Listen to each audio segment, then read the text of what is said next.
one thing that you're going to see throughout this trial is that the technology in Fulton County is not stellar, it's not the best, and it's not the most high-tech equipment. For times you're going to experience, along with us, lags, and in this instance, PowerPoint is we click from slide to slide, lags as we play videos. So we just ask you to remain patient. I know a lot of you guys either in IT or have spouses, family members, and friends who are in IT, so you're used to the fastest and the best. You're in the wrong place for that. So I'll apologize on behalf of all the parties. Eight bullet holes. 8 holes, defects from bullets in the vehicle that Secoriea Turner was seated in the back seat, laying on her phone. 8 bullets fired into the Jeep that Mr. Omar Ivory was driving, that her mom, Charmaine Turner, was seated in the front passenger seat. And little 8-year-old Secoriea Turner, seated in the back seat, doing what 8-year-olds do, playing on a cell phone, looking at TikTok. No one knew that on July 4th of 2020, as this vehicle that Secoriea was playing at a great day, celebrating the 4th of July, would be the last day that she'd be alive. No one knew that this would be the last moment that Secoriea Turner would get to play on TikTok, would get to make a TikTok, would be the last moments that her mother, Charmaine Turner, would hear her laugh. When they woke up that morning, they had no idea that these would be the last moments that she'd ever spend with her 8-year-old. And why? It's the conscious, intentional, and deliberate actions of this defendant on July 4th of 2020, when he consciously and intentionally pointed his rifle, AR-style firearm, at the Jeep as it traveled around what you'll hear about throughout this trial, a makeshift barricade blocked off by large orange blocks and orange cones that you see on the roads for construction. When the Jeep that Secoriea Turner did not submit to the authority of this defendant and his gang members, he intentionally pointed and pulled the trigger on this AR-15 style rifle, firing it into the vehicle that Secoriea was just trying to get home. Get home and continue to celebrate the 4th of July at fellowship with her family like we all do on the 4th of July, celebrating America and fireworks and fun. But that all ended because of the acts of this defendant. One bullet that traveled through the back of this Jeep, traveled through the trunk, traveled through the seat, and traveled through the back of 8-year-old Secoriea Turner, killing her on July 4th, 2020, having 8 short years of life with her family, with her friends, her hopes and dreams of being a student at Spelman ended in those few moments.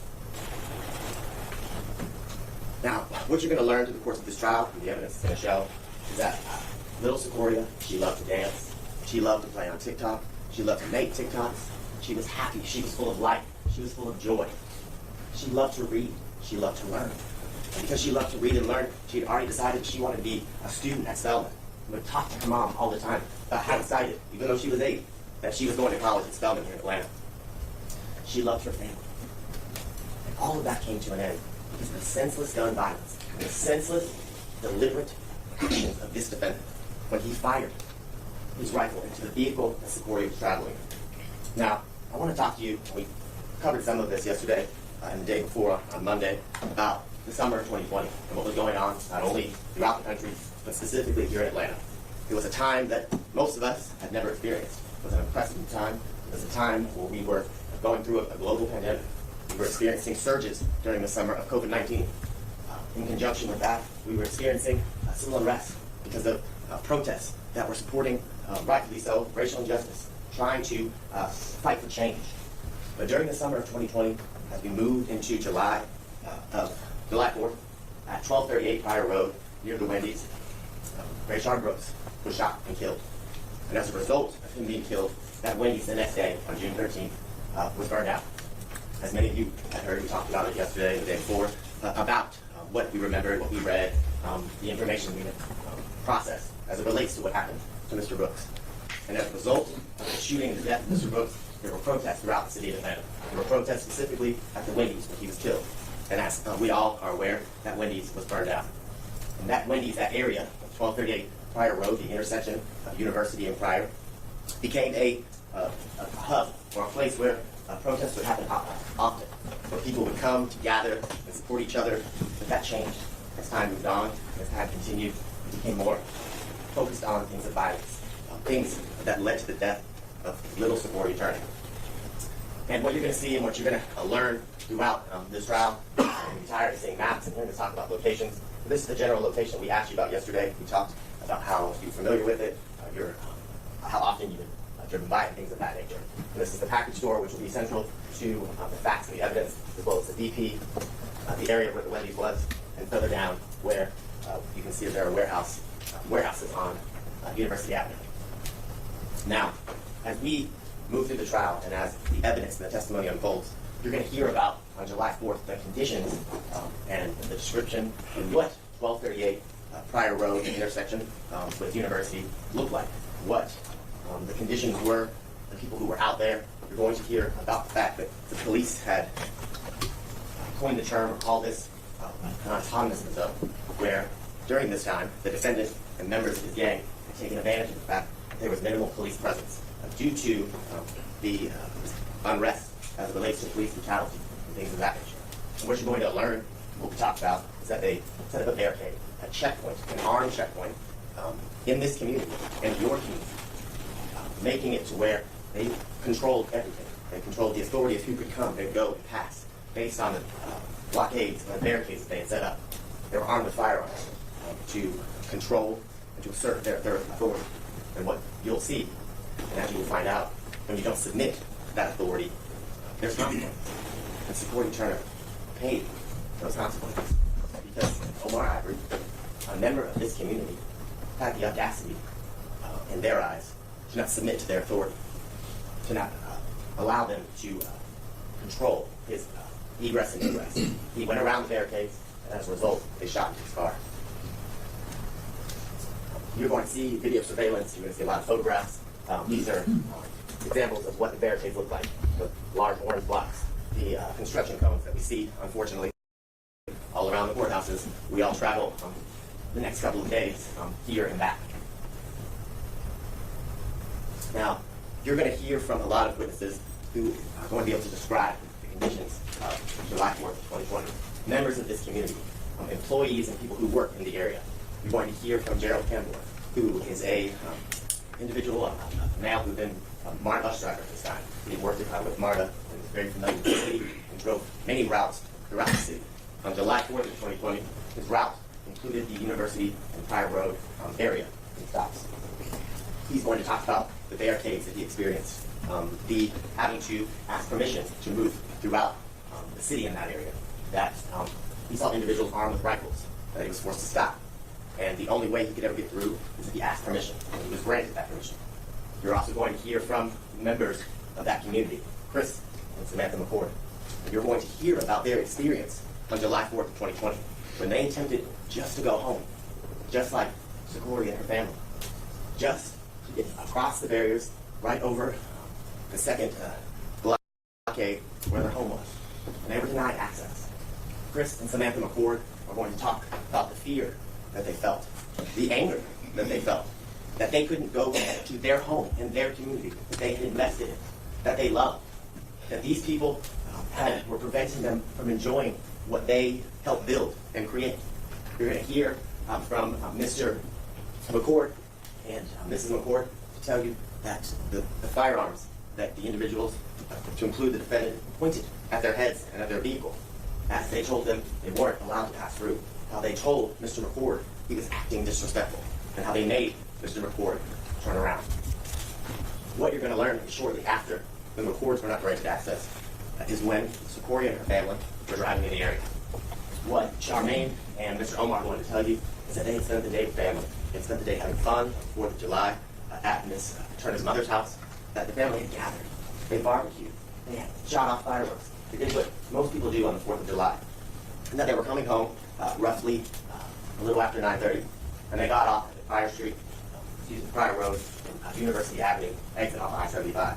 And they got up there, because their home was not far from it, and they needed to stop at the local package store, the All-American package store.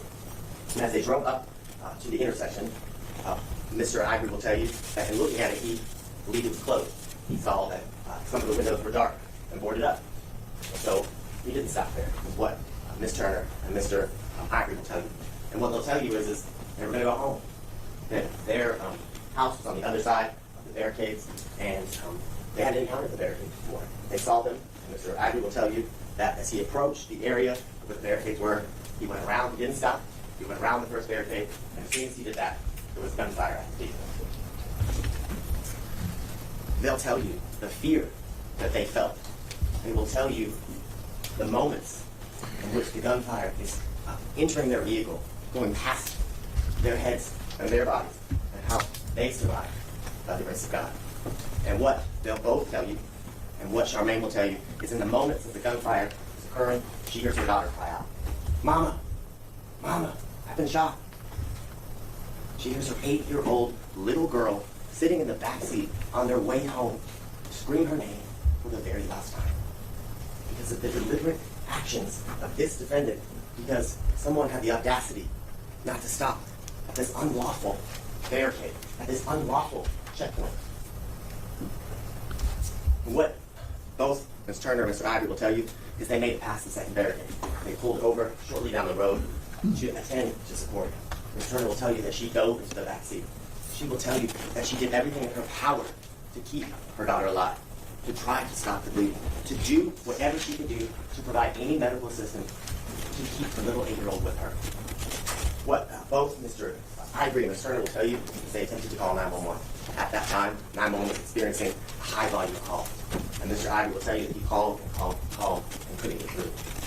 He will tell you that as he was making the decision to stay where he was and continue to call 911 or to go to the nearest hospital. And what he'll tell you is he kept calling 911 and he eventually got through, but his instincts, his gut told him he couldn't wait. So while he's on the phone with 911, and you'll hear he's talking and walking them through the fact that they're driving to the hospital, and he's taking little Secoriea to the Atlanta Medical Center. He's doing everything in his power as her mother attempts to try to stop the bleeding, trying to keep Secoriea away. Now, the evidence will show, and you'll hear from officers and detectives, that Mr. Omar did arrive at Atlanta Medical Center. When he arrived, he was followed by an officer who was close in the area. You saw Mr. Ivory kind of speeding through the city, down Boulevard, and into Atlanta Medical Center. And you'll see and hear from this officer, you'll see his body cam, of the urgency in which they arrived, and you'll see the moment that Secoriea is taken from the back seat.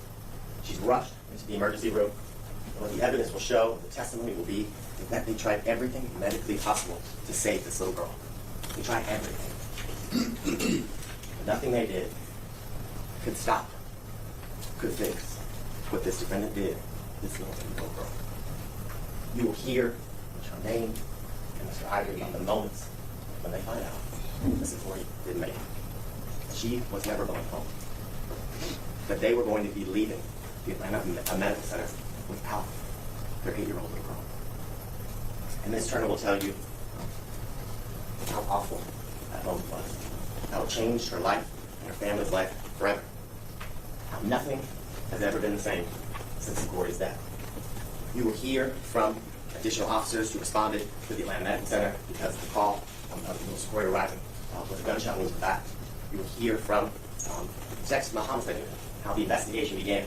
How Sergeant Epps was the first officer with the City of Atlanta Police Department to arrive right behind Mr. Ivory, Mr. Turner, and little Secoriea, and how he notified homicide, and how the investigation began, unfolded, and moved from the scene of where Secoriea died to the scene of where she was shot near Wendy's 1238 Prior Street. And what the evidence and testimony will show, and what will be admitted into evidence, as I said, 911 call, both from Mr. Ivory as well as from Mr. McCord and his wife. You will hear about statements witnesses made on the scene, and they'll testify in court about it. You will hear about the defendant's distinctive clothing, a very important piece of evidence as to how the detectives with the City of Atlanta Homicide Unit are able to track and identify this defendant. You will hear about the defendant's actions after the shooting. And you will hear about statements this defendant made with counsel during a press conference shortly after Secoriea was murdered. Now, the timeline of events will be set up by the 911 call. That's where the chronology starts as it relates to the investigation from Detective Jerrion Shepard, who was assigned as the lead detective in the homicide unit. And he will tell you he was able to locate the call made approximately at 9:45 p.m. from Mr. McCord, referencing how he'd been held at gunpoint, how guns had been pointed at him and his wife's head at their vehicle. You will hear about the 911 call through Detective Shepard that he was able to locate that Omar made. And like I said, you hear about the hardest decision Mr. Ivory had to make in determining whether he should remain and continue to try to get a hold of 911 or attempt to get the quickest medical care by driving Secoriea to the city of Atlanta, to the Atlanta Medical Center. You will also hear, again, from Sergeant Epps, who talked about how he saw the Jeep speeding, how he could tell, based on the way that the car was driving and his training experience, that this car was trying to get medical help as fast as possible. And Detective Shepard will talk about the first steps that he took after being assigned the lead detective in this case, how he attempted to canvass the scene and talk to witnesses, how the crime scene was photographed and processed, and evidence was collected. He will tell you, along with several crime scene detectives that responded, about the area, and when they arrived, they had to move quickly through the scene because it wasn't safe. There were still members of the community, there were still members of the violent protests that night with guns on the scene. So as they are focusing on processing the scene, they're also focused on their safety and making sure that they can do their job in the safest way possible for everybody still remaining out there. And Detective Shepard's going to tell you about the difficulty he had in canvassing and speaking to witnesses, the unwillingness of people to provide information, and how that affected his investigation. And how he had to move through his investigation in different ways and look for evidence in ways that he typically had not done in the past. He will tell you about his interview with Ms. Jerrion Turner that he talked about. He will tell you about his interview with Mr. Ivory. He will talk to you about his interactions with Mr. McCord and his experience that night on July 4th. He will also talk to you about the members of his team in the City of Atlanta Homicide Unit and how they assisted, and how members of Homeland Security, specifically you'll hear from Investigator T, how he assisted in the process, how he utilized all different units throughout the City of Atlanta Police Department in order to get justice for little 8-year-old Secoriea Turner. He started because of the resistance that he was receiving that night as it relates to witnesses speaking, as to finding people willing to make statements. He did a Be on the Lookout, a flyer that was distributed through the media, through news outlets, on social media, asking for anyone to come forward to assist in any information as it relates to the death of Secoriea Turner. He will tell you that he continued to receive information. He will tell you he continued to canvass the area for any video surveillance that could have captured anything that happened during the moments of Secoria's death. And what he'll tell you is that an assisting investigator with Homeland Security, Investigator Jason T, was able to recover and extract several hours of footage from the surrounding businesses through just doing knock and talks, asking for help as it relates to the owners of the All-American Package Store, the owners of the BP gas station, and a warehouse that was just past the area of the second half of the barricade, just past the area where Omar Ivory had pulled off to the side as everyone tried to save Secoriea. And what you will see and what you will hear about is the angles and the footage that was able to be recovered. And I know we're all used to CSI and all the other different crime scene shows that are on TV with our 4K and clear as ever video surveillance, rings that seem to capture, ring cameras that seem to capture everything, even if there isn't movement, even though they're supposed to be motion activated. But you will learn, ladies and gentlemen, that's TV. That the camera footage that we were able to locate as it relates to the moments before, during, and after Secoria's death is not 4K. It doesn't capture every angle on the scene. It doesn't capture outside of certain areas where the cameras don't reach. What you're going to notice is that the cameras are not as clear as it shows on Criminal Mind, capturing every angle and aspect of someone's face, clothing, and things of that nature. What Detective Shepard will tell you is that after Detective T was able to locate the video surveillance from the three businesses, he then watched hours of footage, having to piece and connect the footage together so he could get a full 360, 180 view of certain angles so he could get justice for Secoriea. This is the view he was able to get from the BP gas station, and just on the left of the screen is just outside of this camera would be the warehouse where he was able to pull a video surveillance and pointed in the direction of the BP. That's what we're seeing here. So what Detective Shepard will talk to you about in his review and hours of review footage is he was able to locate the time in which the McCords pulled into the liquor store parking lot, after they had experienced being held at gunpoint, after they had been told they couldn't come through, after they were made to turn around. And you'll see on the video surveillance and reports get out, confused, scared, wondering what happened, why they weren't able to move through, and you'll see the defendant in his distinctive clothing, his jeans with faded out areas on his thighs and down towards his shins. You'll see that he's in a distinctive red shirt with white writing. You will learn through witnesses that the writing on the back of the shirt talks about Pyru blood, Elm Street, and you will learn the significance as it relates to that, and this defendant being a member and associate of the Pyru Bloods gang. Detective Shepard will tell you that in his review of the footage, he was able to locate two persons of interest at the beginning of the investigation that he identified. The defendant being the individual in the red, and then in the white t-shirt and the black jeans, co-defendant, Mr. Jerrion McKinney. And what I'll say as it relates to Mr. McKinney is that we're here for the trial of Mr. Conley. Mr. McKinney is not on trial before this jury at this time. Your focus as it relates to the guilt and innocence is on Mr. Conley. Mr. McKinney is not attached or a part of this trial that is before each and every one of you during the next couple of days. And what Detective Shepard will tell you is that he continued to review footage. And as he reviewed footage, he saw shortly before the shooting a MARTA bus. And through his number of years with the City of Atlanta Police Department, he knew that MARTA buses typically had cameras. And for once, he knew that this was an agency, this was a transportation industry that had great cameras, that had camera footage that we would hope to see on TV. Camera footage that reveals details of your face and your clothing. So he reached out to members of the MARTA Police Department and MARTA Transportation, and he was able to identify that bus that was on the route to University and Pryor. He was able to identify the driver. He was able to get the camera footage. And from his review and receiving of the camera footage, he was able to get the photographs of Mr. McKinney.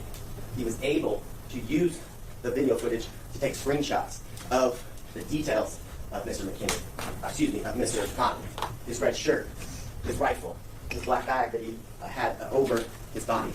He then put that in a bolo, or Crime Stoppers Tips flyer, in which he again released throughout the city, through the media, through canvassing, going from person to person, house to house, asking if they recognized the person in the flyer. And as he did that, he did the same as it relates to Mr. McKinney, as he was able to get clear footage or clear pictures to distribute as it relates to him as a person of interest in the murder of Secoriea Turner. What you will learn and what you will hear and see is that as a result of these flyers, as a result of the media blast of the bolo related to this defendant, Julian Conley, he came forward on July 13th of 2020. When I say he came forward in a press conference that he had arranged with his counsel at the time in front of several news outlets, one being in front of Tom Jones with WSB-TV, and other media outlets, Fox 5 with Angelique Proctor, where they all met in a central location, a central area.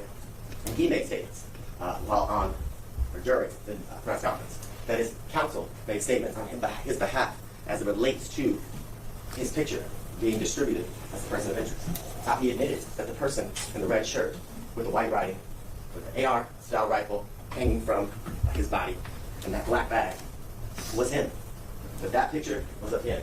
That he was on the scene at the time Secoriea Turner was killed. You will see distinct differences just a few days later in Mr. Conley's appearance. You'll see that he's changed his appearance. He's cut his hair. But it's nothing like the photos that you see, that you saw where he had a longer hair in twists that were coming down. And like I said, he made statements as it relates to identifying himself in the video that had been distributed by the City of Atlanta Police Department. And what Detective Shepard will tell you, again, the distinct difference in his appearance on July 4th and July 13th during the press conference. And as Detective Shepard saw, like all of us, we happened to be watching the news, watched it live, learned information, and took that information and added it to his investigation, added it to the hours and hours of video footage that he had watched, because he now identified the individual that he saw shooting at the vehicle in the red shirt with the white writing and the large rifle as Mr. Ivory passed through and around the barricade. And what Detective Shepard will tell you is that a day and a half later, from the conference that the defendant held, he took out arrest warrants. And what Detective Shepard will tell you is that a common practices. Once arrest warrants are taken out, they're turned over to the fugitive task force team for assistance in locating and apprehending a suspect in which warrants have been sworn out for. And what Detective Shepard will also tell you is that as that was done, as the fugitive task force began to do their part of the investigation in locating the defendant, the defendant's attorney, Jackie Patterson, who now goes by the fly lawyer Patterson, as you will hear. During that time, he reached out and arranged for Julian Conley to turn himself in. And then on July 15th, 2020, the defendant was taken into custody and placed under arrest. Now, you are also going to hear from experts that will be utilized during the state case in chief. You'll hear from the chief medical examiner, Dr. Karen Sullivan, and she will talk to you about the autopsy that she did on 8-year-old Secoriea Turner. She'll talk about the cause of death, which was the gunshot wound that she received in her back. She'll talk about the manner of death, how she classified it as a homicide. She will describe to you, and you will hear about a rifle projectile that was removed from Secoriea's little body. And she'll talk to you, and you will see photographs of the hole and how large it is. She'll tell you that's typical, not unusual, an individual shot with a high-powered rifle round, like Secoriea was. You will hear, towards the end of this trial, from Sarah Van Holm with the Georgia Bureau of Investigations. Ms. Van Holm will talk to you about her expertise and what she's been doing at the GBI for a number of years. That she's a firearms examiner, and that she has examined, analyzed, and made determinations about hundreds of different projectiles and ballistics evidence that she has compared. She will tell you that she received a number of ballistics evidence collected from the crime scene where Secoriea was shot. She will tell you she received that projectile that was removed from Secoriea's body. And what Ms. Van Holm will tell you is that in her comparison of 7 shell casings, cartridge casings, as Ms. Van Holm will call them, in her comparison of those shell casings, she will be able to tell you that all of them came from one gun and that they were all fired from an AR-15 rifle. She will also tell you that the single bullet that was removed from Secoria's body is consistent with being fired from an AR-15 style firearm. Same caliber of ammunition, 5.56, 45, as the 7 shell casings that were collected from the scene. You will also hear from another member of the GBI back in 2020, Jerrion Coleman. You will hear about his qualifications. You will hear about his experience and his training in gangs throughout the country, throughout the state of Georgia, and the number of years that he has worked and documented different gang members, identified different signs, and things of that nature. And he will tell you about how he's able to make his determination about the gang evidence that he reviewed, about how the gang element is connected to and part of the cause of Secoria's murder. He will tell you about what we talked about here today, that members of the Cairo Blood gang seized control of the intersection of University and Pryor. He will tell you that that seizure of that intersection was to admit a dominance, gain a position of dominance of that territory, of that area where Mr. Brooks was killed, and his connection to Cairo Blood, and how this seizure was done via the armed checkpoint. And he will talk about the importance of a refusal to submit, a refusal to recognize the authority of these gang members, and how that refusal is met with violence, and here specifically gun violence. Now, as the judge mentioned earlier, again, this isn't live TV, the technology, as you've seen throughout this presentation before. What I want you to keep in mind is that you're giving you pens and paper, old school style, where you can take notes. I would encourage you to take notes. Because though Madam Court Reporter is constantly typing, having to take down all the things that we say that don't make sense, the things that she can't understand, we can't give you a transcript of that as you go back to deliberate. Your transcript will be your notes. Your memory will depend on each and every one of your collective technique notes. So I encourage you to take notes and to pay attention during the testimony and evidence, because everything that's presented to you is important. Everything that is presented to you is to get justice for 8-year-old Secoriea Turner. And what I want you to remember is that 8-year-old Secoriea, her family, and the courts, Mr. Camber, other witnesses who will testify throughout this trial, they're not on trial. He is. He's on trial for his actions on July 4th, 2020. And what the evidence will show, ladies and gentlemen, there was no excuse, there's no mitigation, and there's absolutely no justification for what this defendant and the members of his gang did to little 8-year-old Secoriea on July 4th, 2020. Their actions showed nothing more than the fact that they had no regard at all for human life, no regard for a precious little 8-year-old Secoriea Turner who was just trying to get home. The only thing that the evidence will show as it relates to this defendant and what he wanted, what he was concerned about, was escaping the responsibility for his actions, to not being held accountable for the things that he, ladies and gentlemen, is responsible for on July 4th of 2020. And that's your job, ladies and gentlemen. Your job is to listen to the testimony and evidence. And at the end of this trial, hold this defendant accountable. Hold him responsible for the things he did on July 4th of 2020. For cutting Secorea's life short, for only allowing her to live a very short 8 years. Making her hopes and dreams of Spellman a reality that will never come true. Making it so Ms. Turner will never hear her daughter laugh, see her dance, do the things that she loves. And the evidence will be clear during the course of this trial that this defendant acted intentionally, he acted deliberately, and consciously made the decision to point, shoot, and pull that trigger at the vehicle that Secoriea was just trying to get home. The evidence will be clear. And at the end of this trial, ladies and gentlemen, myself, my co-counsel, Ms. Young, will have the opportunity to address you again, have the opportunity to talk to you about the injustice that little 8-year-old Secoriea Turner had to endure at the hands of this defendant. And we will have the absolute privilege to stand before you and ask that you return the only verdict that seeks the truth, and that this defendant is guilty of each and every charge in this indictment that you've heard about during the beginning of one year. We ask that you hold Julian Conley accountable for his deliberate acts that caused the death of Secoriea Turner, and find him guilty on all counts. Thank you. Do you all need this touch before you hear the other side's argument? Fine. Okay. All right, who will be making the opening statement for the defense? I will, Your Honor. Okay, thank you. Go right ahead, Mr. Redis. 9 days. The investigation into that precious girl's life lasted 9 days. On July 4th of 2020, her precious life was taken. And on July 13th, Officer Shepard said he was sure he had his person. He said he was 99.99% sure. 9 days later. And when you rush to justice by rushing to Julian, you inevitably land somewhere far different. And when you rush to justice by rushing to Julian, sometimes you just find yourself sitting in a seat charged with a crime you did not commit. And make no mistake about it, the evidence will prove that he did not commit this crime. And we're going to prove it. The math, the mother, and the man behind the wheel all agree, or at least they did, that Julian didn't do it. The math, the mother, and the man behind the wheel, they all said it, or at least they did, that he did not do it. We're going to start with the math.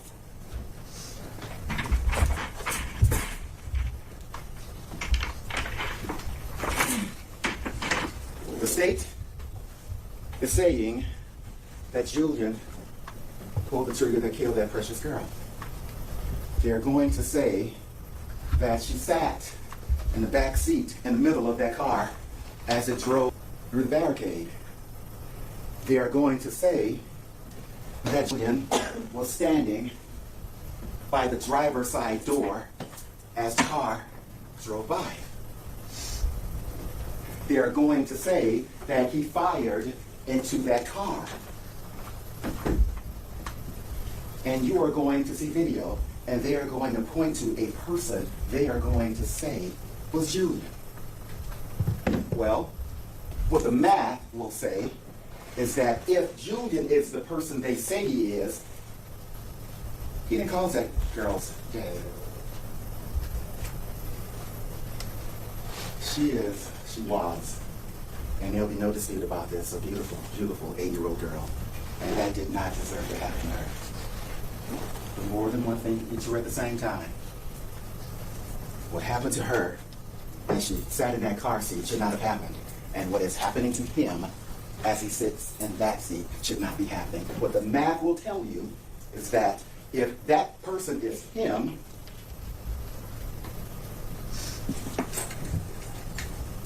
He could not have caused that girl's death.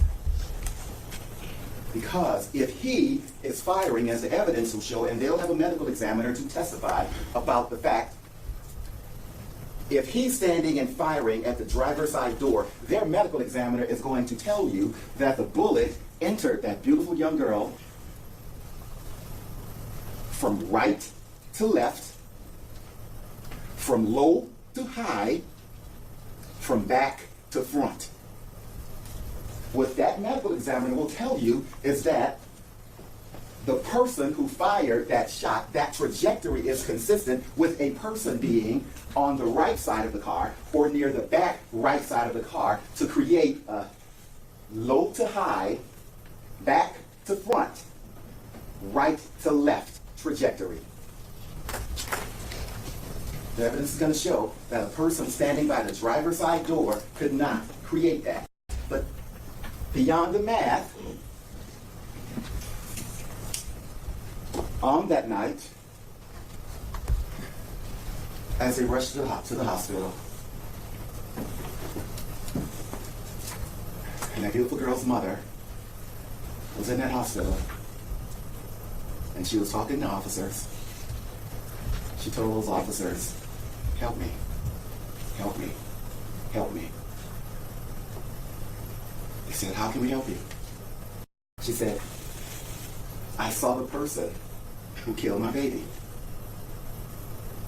He was wearing black mask, black vest, dressed like y'all, all black with a long gun."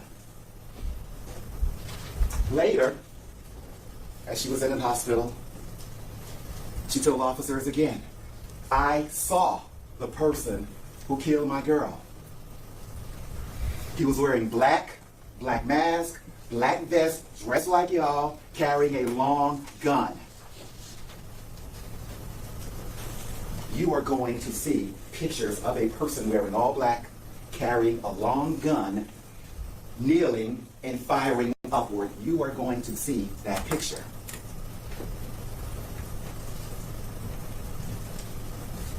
You rush to justice by rushing to Julian. Sometimes you don't bother looking at the evidence along the path. Because, as the evidence will show, the mother, and even the man behind the wheel said he didn't do it. Or at least they did. In addition, they talked to that young woman the next day, the next couple of days at her home, and she repeated it. She repeated it. She repeated it. "I saw the man. Black, dressed like y'all, bounty hunter, black vest, long gun." That's what she said the night of. She said the day after. She said the day after. And so did the man behind the wheel. They talked to him. And he said, "I saw the people who fired into that car. They were wearing black. They were dressed like bounty hunters. And they had long guns." That is what he told them.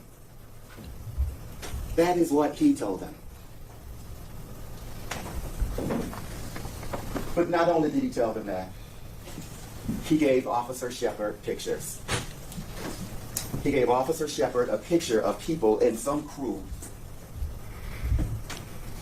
And he said, "These are the two people." He talked about one guy being darker with a beard and another guy being short with dreadlocks. Those are the two people who shot into that car. Dressed in black, dressed like bounty hunters. He said the same thing that young woman said. But when you rush to justice, not rushing to Julian, you ignore.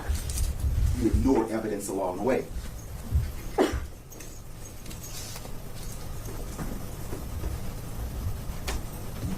July of 2020, that was a different time. People were home. That was in the height of COVID. And as the state indicated, that was what the police called an autonomous zone. And what the evidence will show, That would be a very generous description, for they just gave it up and said, y'all good over there. They provided no protection. They provided no security. They provided no peace. They allowed that area to police itself. They call it an autonomous zone, but again, that's very generous. They abandoned their responsibility. They abandoned their duty. It was July 4th. It was Independence Day, as the state said. But the evidence will show it was more than Independence Day. The evidence will show it was almost Independence Month. They were independent of law enforcement. They were on their own, not by choice, but because they were left no choice. That came at a time. You had George Floyd in Minnesota, and witnesses will talk about this. You had George Floyd in Minnesota. You had Ahmaud Arbery down in Brunswick. And you had Rayshard Brooks right there at Wendy's in June. And when that happened, when all those things happened, people congregated at the scene of the Rayshard Brooks shooting. They congregated at that Wendy's for one night, for 1 week, for 2 weeks, for 3 weeks. They stayed, many of them stayed overnight. And in that autonomous zone, as they call it, it wasn't about gangs taking over, and the witnesses will tell you it had zero to do with gangs. In fact, as it was Independence Month, what you had in that community was, in their eyes at least, and they'll tell you, the community felt like it was winning. And not just winning, it was winning finally. They saw George Floyd. They saw Ahmaud Arbery. They saw Rayshard Brooks. And in that area, they had tents. They had grills. The community was feeding itself. You even had people who planted a garden. They were trying to provide haircuts for kids. They even had a porta potty they had there by the Wendy's, because it was Independence Day, but it was Independence Month. Not by choice, but because they were left no choice. And as they took care of themselves and stayed there and tried to, as they'll say, have their voices heard for once, be seen. Be seen. They started hearing the rumblings. They started hearing the rumors of outsiders coming in, of the Klan coming in, various other things, the rumors that they'll tell you they heard.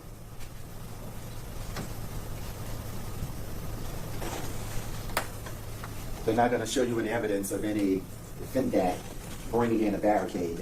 The barricade was left by the city. Because it was Independence Day, but it was Independence Month, because law enforcement said, nah, y'all good over there. So they brought barricades.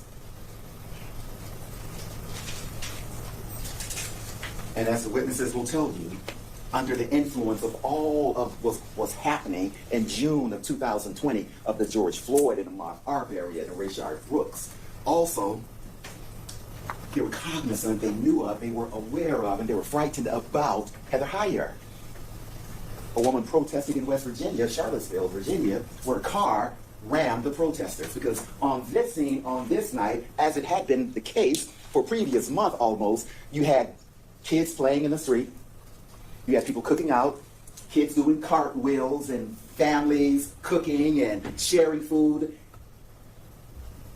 This area is about 50 yards. It's less than a football field, 50 to 100 yards from beginning to end of that barricade. And that was the area. You'll see the video.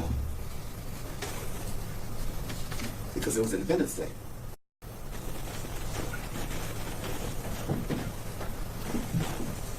That was the area where they wanted to keep their piece of America safe. The witnesses will tell you it was not about harming anybody. It was about healing everybody and protecting the community. So what you'll see is, you'll see that car go barreling past the barricade. You'll see that car hit somebody as it tries to jump out of the way. And you'll see somebody who was hit raise up and start firing. And you'll see that car keep going. And then you'll see somebody at that second barricade kneel and fire. All they wanted to do was keep that area safe. Because when that car came by, nobody at that barricade knew who was in it. They didn't know that that beautiful young girl was sitting in the back seat. All they knew, and they'll tell you, was that car come barreling past. And they knew there were kids in the street and people in the street in the community, and they had to keep safe because it was Independence Day.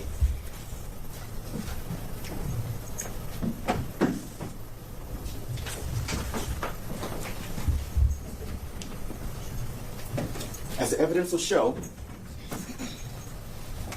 9 days into what should have been a thorough investigation, Officer Shepard said he was 99.99% sure that Julian Conley fired those shots into that car.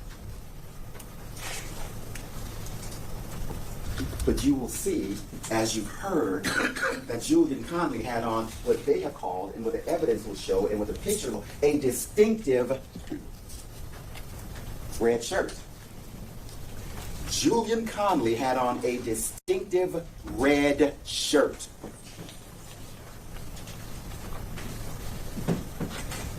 But when you rush to justice by rushing to Julian, you ignore the fact, as the evidence will show, that the mother, and the man behind the wheel all said something different. Because what the mother said was all black, dressed like a cop. What the man behind the wheel said was all black, dressed like a bounty hunter.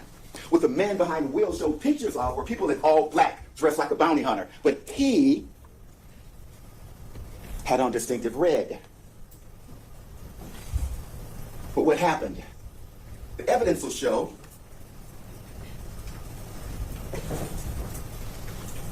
that they got his picture. They got his picture when he went to that MARTA bus.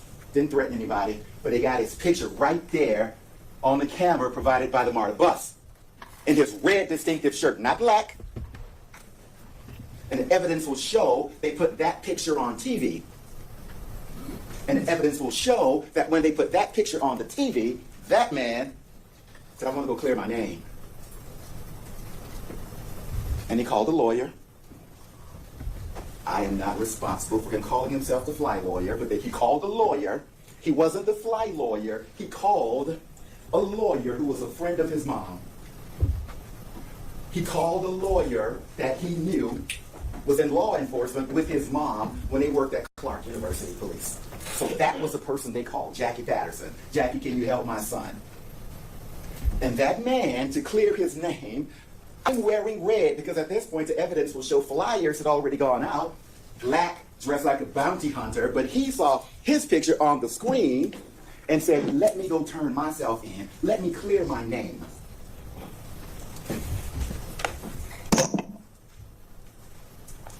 And when he did that,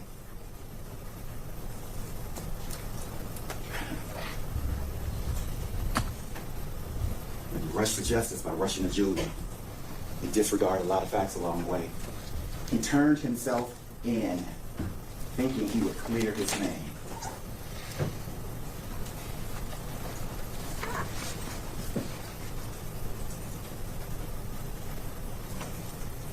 When Officer Shepard made that statement 9 days later about being 99.99% sure, that was before he'd even requested to view the results of the autopsy.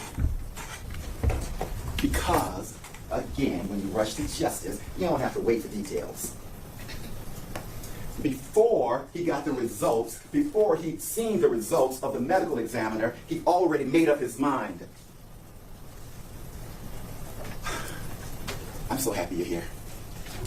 At some point, the state is going to tell you that you get to use your common sense and don't check it at the door. I'm so glad you're here. Because common sense will tell you that when you are 99.9% sure, what you're looking for after that.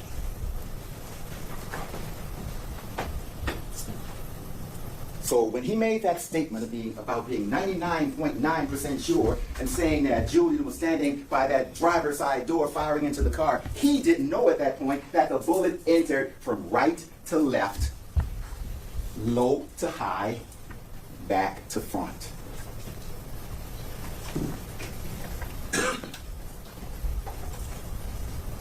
They get to the hospital that night. It's about 10 o'clock or so at Atlanta Medical Center. And while that mother is in the hospital with her daughter, the man behind the wheel is outside in the parking lot.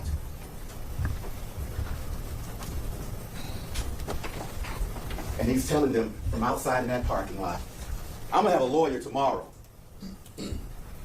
His exact words were something along the lines of, I'm gonna have a top flight lawyer tomorrow, zero money down. We're talking hours from the time that beautiful girl was shot.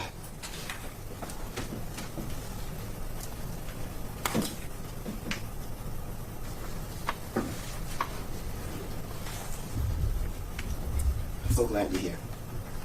So glad you're here. Because although, as the evidence will show, that I guess they call him Detective Shepard, concluded his investigation in 9 days, it's not over. It is not over. Because he doesn't get the last word. He doesn't get to say that you're 99.9% sure. You will get to examine all the evidence. You get to hear all of the witnesses. You get to do something they didn't do. And you rush to justice by rushing to Julian. You ignore the fact that the mother, and the man behind the wheel all agree that he didn't do it. You'll get to finish the investigation. You'll get to find him not guilty of all those charges, and I thank you for your attention. Thanks, everyone. Do you need a break before we start with our first witness? You need a restroom break? Okay, go ahead and step out. All rise for the jury.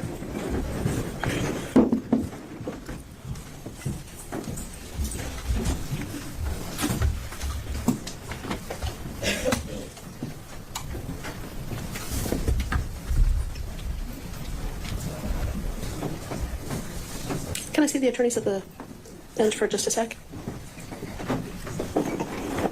How long have you worked with the City of Atlanta Police Department? 27 years. And can you tell the jurors, your 27 years, kind of briefly, where you've been assigned throughout your career? When I came on the police department after police academy, I was assigned to Zone 3 as a patrol officer for the first 5 years of my career, at which time I was promoted to detective in 2004, at which I was a robbery and ag assault detective, mostly concentrating in the downtown area. Then I was transferred to the Intelligence Organized Crime Unit up under our Homeland Security Unit. And I specialize in investigations dealing with organized crime, higher-end narcotics, and things of that nature. After which I was moved within the unit to our electronic surveillance unit in 2009, when I was sent off to training to specialize in basically everything from taking video, installing covert cameras, GPS tracking, wiretapping, video recovery from digital video systems, radiological detection, and things of that nature. And you said you were assigned to that unit, or that division of Homeland Security in 2009. Have you been there ever since? Yes. And can you describe to the jurors the training that you received when you started and the training you continued in order to be able to do what you do in the technical division of Homeland Security? Well, just continuing training in different places. A lot of training we've had to go to Regional Counter Drug Training Academy in Meridian, Mississippi, where I went through my basic tech school, which was an 80-hour course, and then teaching you how to deal with cameras, installations, dealing with GPS trackers, and things of that nature. Then there was another week class right after that, teaching you how to install in vehicles, semantics of dealing with sound, capturing video in vehicles and things of that nature. Then specifically for video recovery, training class, Federal Law Enforcement Training Center in Glencoe, Georgia, where the state, local, and federal police officers train in technical issues, dealing with video recovery, and basically just getting that more extensive training in ocean systems up in Silver Springs, Maryland, dealing with video and video recovery. Okay. I'll be here for a long time if I go into this aspect. Let me focus in. You've talked about your training as it relates to video recovery.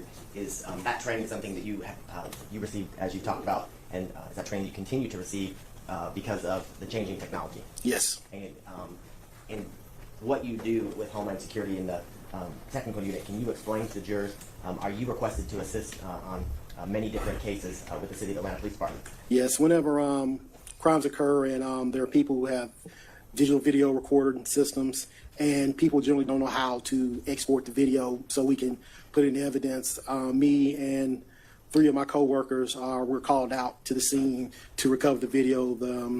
The investigators who are lead on the case tell us the time frame of video that is needed, and we pull the video for them, make sure the video plays, and turn it over to the detectives so they can watch and study their evidence. And the video recording systems that you encounter when you're assisting the many different detectives within the police department are, in your experience, all the video equipment that you encounter, is it the same, is it different? No, there are many different kinds. Basically, the main thing that's focused on in the training, you have to learn the methodology of how to get the video. You go into some systems, they have different terminology in them, like you have to pick the video. Some of them you have to click export, some of them you have to click backup, some you have to click download. You have to know how to get to the time frame needed and things of that nature, and that's pretty much the main part of the training. We had down in Flexi, there's a whole lab of just many different video systems, and during that week of training, even though it was a 40-hour course, we were in there 9 to 10 hours a day, just in those labs, just going through different video systems and just exporting the video so it can be given over as evidence and presented. So it's, like I said, it's just you have to get trained on the methodology. And as part of your training in the methodology, is there ever a time, because of the different types of video equipment that you encounter, that the equipment actually has to be taken from the location and you export what you've talked about that way? Yes. Okay. Now, let's talk about the fact that, I'm going to bring this up here just in case you Appreciate it. bottle of water. Thank you. Now, let's talk about, as it relates to the different systems that you encounter, do all of them keep time or the timestamps that are associated with the video surveillance footage you're able to extract or take off the system? Is that all on one central time or network, or is it different? It depends on the system. Some systems are network video systems that are pretty much tied in with the internet and run like computers. So generally those time frames stay the same. Standalone digital video recorders, just the best description I have, kind of look like old school VCRs, but just all digital with a hard drive in them. Those things are, you have to go in and manually change the time. So time gets off on those things generally depending on how long the system's been there. Things like power outages, daylight savings times, and things like that you have to account for. And most of the time, most people, once they put it in, they leave it alone. If they don't have incidents to go on, it's just there. So the time over time gets off a little bit, but the video recordings stay consistent. So when we go into there, we have to look at the date and time offset and account for that when we're pulling the video. And based on kind of what you just described, when hypothetically, if you're helping an investigator, either in homicide or in a different department or unit within the City of Atlanta Police Department, and you pull footage from several different video surveillance systems from, let's say, a BP at one location, a warehouse camera, is it possible that the timestamps on those two independent video systems are different but covering the same time period? Yeah, because generally you can even, their times generally never match up. Even it's kind of like even with you and your cell phones, a lot of times you might have a cell phone on Verizon or a cell phone on AT&T, they might not even match up perfectly. And when you're dealing with video systems like that, they generally never match up perfectly. So in those instances, when you are able to locate different video surveillance systems in an area that there's the potential that evidentiary value is of each system, how are you able to make sure that you pull the same time period for each system if they're running on different times, that they have different timestamps? Well, you look at the time on the live screen right there, and you make the change. You account for that and just pull back. On homicide investigations, usually, though, we're pulling a massive amount of video. We're going back sometimes hours, if not days, sometimes to pull video. So we account for that. And generally, when we pull video, the defining thing we like to do is to most of the time catch when the patrol cars are there, because of the in-car video systems and the body-worn cameras. Those times are usually correct. So that's way, once we have them arrive, that's how we can gauge if we were watching the video approximate times. Okay. And coming this back on July 4th of 2020, were you requested, was your assistance requested by the lead detective, Detective Shepard, as it relates to the death of Secoriea Turner between the hours of 9:30 and 10 o'clock on July 4th? Yes. And once you receive that request or that call for assistance, can you tell the jurors kind of the first steps that you take in order to assist Detective Shepard? Well, Detective Shepard directs me which businesses he wants me to pull the video from, and generally they've already made contact with the people that I need to talk to. Go in there, identify myself, and they show me to where their video system is. If there's a password or not, they give me the password, go into the system, designate, see what time the system shows, and starts pulling the amount of video that Detective Shepard has asked for. Okay. And the area, the general area that you were requested to come to and provide assistance, was that kind of near the intersection of University and Pryor? Yes. And is that location that you kind of, that corridor that you canvassed and attempted to extract video surveillance here in the city of Atlanta, Fulton County? Yes, it is. Now, once you arrived to the scene, can you kind of describe what you observed, the environment?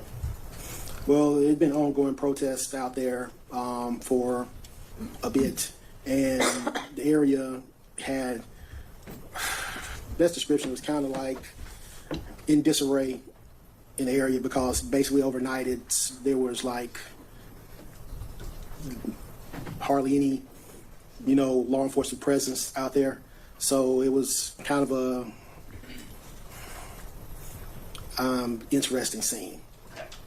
When you arrived on scene, were there other officers and detectives on scene? Yes. And is what the primary concerns when you arrived and when others arrived, the safety of the members of the police department and the general public that's still present and out there? Yes, because we have to hold the crime scene. Okay.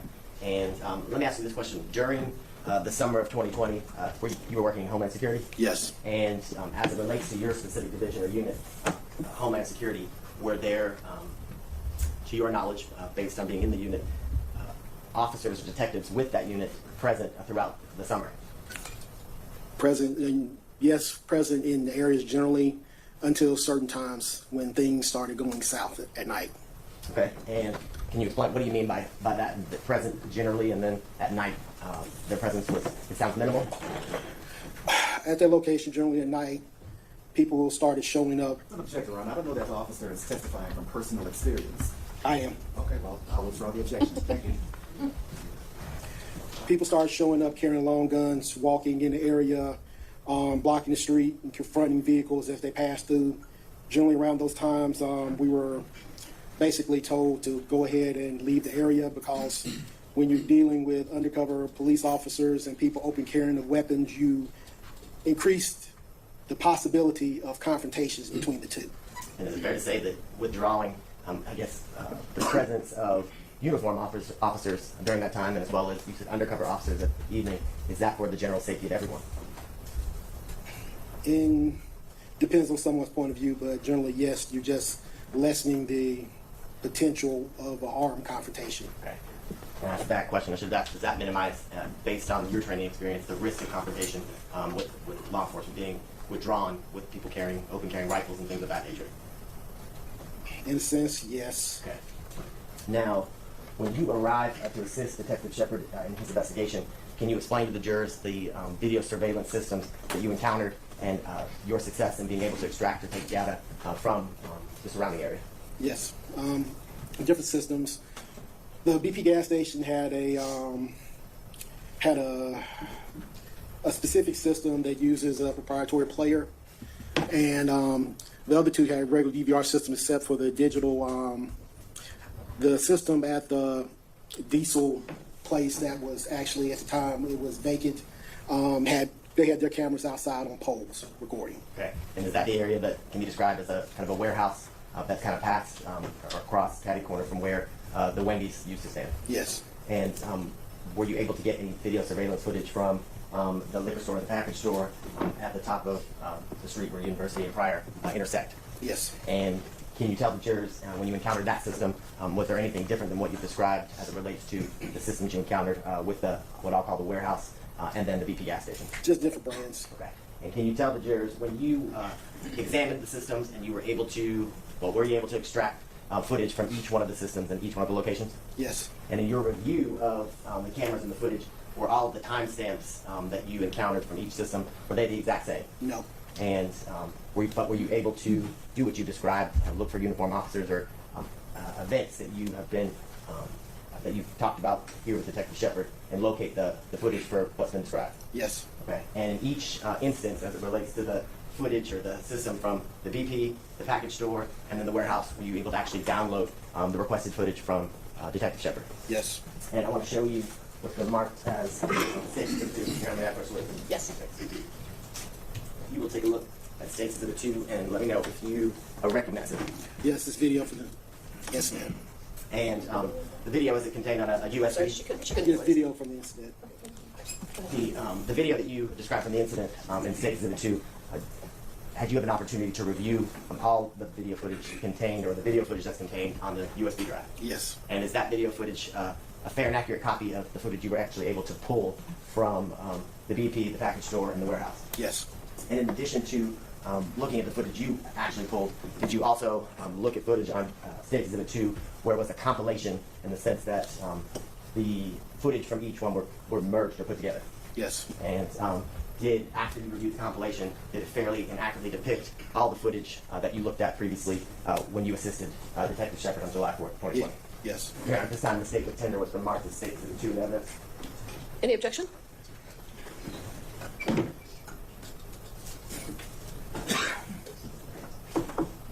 We don't know right now. We don't know exactly what video we're talking about. I know he mentioned the compilation because I think we will object to the compilation. But I can lay a greater foundation if that's fine, go ahead. necessary. So when I say compilation, in your review of what I'm calling the compilation, is that footage all taken from, for example, the BP? Yeah. Compilation, all of it from VP. It seemed like the compilations from different videos there, but it looked like some of it was zoomed in. So let me be more specific. The compilation, was it specific time periods from each one of the video surveillance camera systems that you encountered and have described today from July 4th of 2020? Yes, you should be able to match up the compilation to the raw video.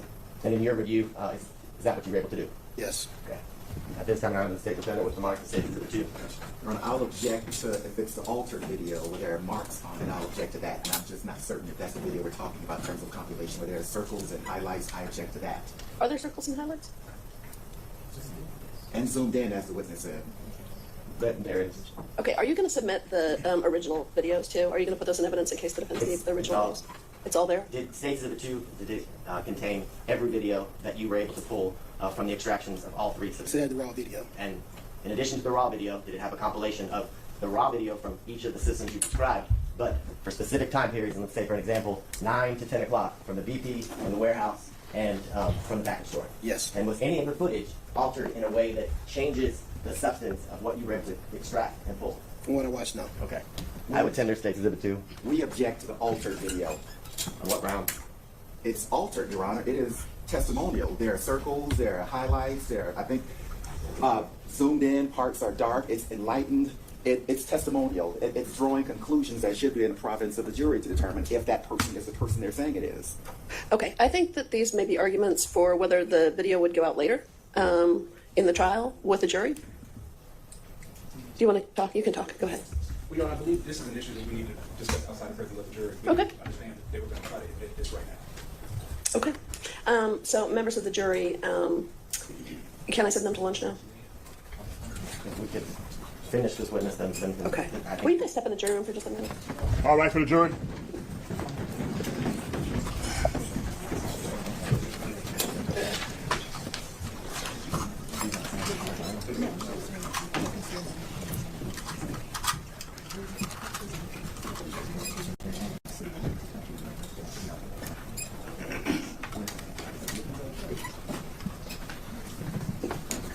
do have a couple questions for you right off the bat. Is this being tendered as a demonstrative or substantive evidence? Substantive evidence. Okay, and who made the marks or zoomed in? Do we know that? Our graphics department. Graphics department, okay. Maybe. Yes. There's no changes to the video, not sorry, Mr. Biden. I don't think goes to admissibility. It can go to the way that the jury gives it, but it's nothing that changes or alters the video in any type of way, except for it's a circle. And it doesn't remove anything from the province of the jury because Detective Teague is not saying that he has any idea who the person, any of the people in the video are. He is indicating it is video that he pulled that is being tendered as evidence that has circles around it.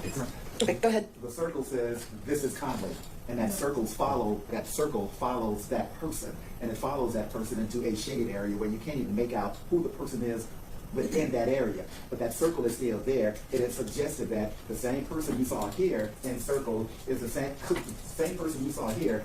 Clearly, Mr. Conley's circle is the same person you see here. Not clearly, but it's the same circle, so it's testimonial. It's drawing a conclusion for the jury that person A is person B, and that's what this whole thing is about to some extent. Okay, is he going to testify about the video, or is he just laying the foundation for the video? Well, he's not going. None of the video is going to be shown with him. That's your question. He is laying the foundation, and I'm tendering it. And is another witness going to testify about the marks on it and anything that would be testimonial, like arrows saying that that's the defendant? Will somebody else testify to that? Detective Shepard will be the one who testifies about the markings on the video because he did the markings as it relates to a set of the videos, and then our graphics department used the same markings when we combined. So there's a 360 or 180 view of the entire area. But Okay. The raw footage is the raw footage. There's no way to change that. Okay. And no objection to the raw footage. Okay. I have an objection, Your Honor, just to clear everything up. For the record, Sean Hoover on behalf of Mr. Conley. The reason I said this had to be outside the presence of the jury because I didn't believe this was going to pop up this early. So in regards to what the state is trying to do with this officer or this witness is literally bring in all of the surveillance evidence collected and altered by multiple people through him. Once we allow that tendered in, there's no second step for us to say, no, we didn't know what that was. That's the problem. So, Your Honor, in regards to this officer, if they want to tender the surveillance that he received from those locations, period, that's it, that he gave to Detective Shepard, we have no objection to that. However, Detective Shepard, now we know someone in the district attorney's office, which now there's a foundational issue because we need to know who took the videos, who are they an expert, are they not, what they used to alter or change the videos. He can't say they're fair and accurate because we know someone in the district attorney's office did something to it after. So not only is there a foundational issue, there is also an identification issue. The identification issue is once somebody altered that video, now sounds like they're going to try to use Detective Shepard to come in and say the person that we zoomed in on, the person that we put the circle around, the person that we're following, I believe that to be Mr. Conley. There's case law in Georgia that explicitly says an officer is not a person that can identify a person on a blurry video like that. And I can quote some case law now, or we can wait till Detective Shepard gets up here, Your Honor. But what case law says is, in these situations where the video is blurry or the video you can't 100% see a person's face or who that person is, a witness that was on the scene can testify to who they believe that person is. The victim that was on the scene can testify who they believe that person is, or someone who personally knows Mr. Conley, who's seen the video and knows his mannerisms, knows his gaits, knows how he walks, knows how he talks. They can use their personal information, if called, to bring that in. What the state is trying to do is take surveillance video that was not altered, was not changed or deleted in any way. They gave it clearly to someone in their office who we don't even know who that person is because they never told us about it, which is a violation on its own. And now they want to bring a detective in to identify Mr. Conley when the video shouldn't come in, the still shot shouldn't come in, anything altered shouldn't come in, and that witness is not the person that is supposed to or that's qualified to identify Mr. Conley on these types of videos. So for all of those reasons, we cannot allow this whole USB drive to be tendered in. We got to go piece by piece because now we know the district attorney's office did something to change the original video. So he can't say it's a fair and accurate representation of what he downloaded because they just admitted that it's not because of them. Well, that is not the case. You just said somebody in your office. I let Okay, you argue. It's my let him speak. So, but what happened, what just occurred with Detective Teague was he said he reviewed the compilation, that there were no alterations or deletions to the footage in itself, and that there are circles around it. The circles are not, he is not saying that they're Conley. Detective Shepard isn't saying it's Conley. The circles indicate that it's the person with the red shirt on, which you can see, the person with the jeans that are lighter than everybody, which you can see. We can make that argument in closing that the person in the circle with the red shirt on, with the jeans on, that are light colored and not black like everybody else, is Mr. Conley, because he was the only person out there with a red shirt, white writing, and the light colored jeans. And then he identifies himself on the footage from the press conference as that him being the person in the bolos or the Crime Stopper flyers. Is the detective going to say he participated in that preparation of the video, that he was part of that? 100%. Okay, so point well taken. I'm going to admit this subject to the continued foundation being laid. So right now it can't be played for the jury. but I'm going to allow that he has laid a foundation for identifying that as the raw video that has been placed in another format that he recognizes and hasn't been changed. But before a jury sees that, we're going to have to hear additional testimony, and it's fine for that to be out in the presence of the jury.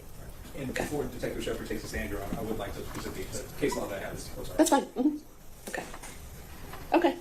What time? When do you think you're going to present the detective? Is that today or a different day? It would not be today. Okay. Tomorrow. Friday. Okay, that's fine. And if you want to submit something, if you want to go ahead and give us the case law during one of the breaks, that's fine. Okay. Okay. And are you also going to tender just the raw footage? Are you going to put the original videos in or no? They're on The original videos are all on that as well. So it's the original videos plus a kind of compilation. Correct. Okay. Thank you.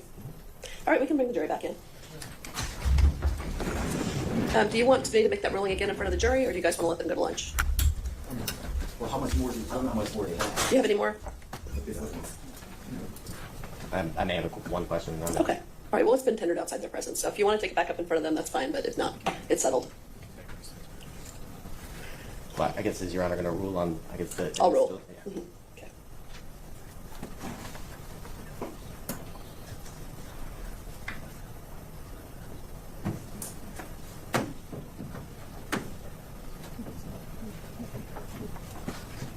All right for the jury?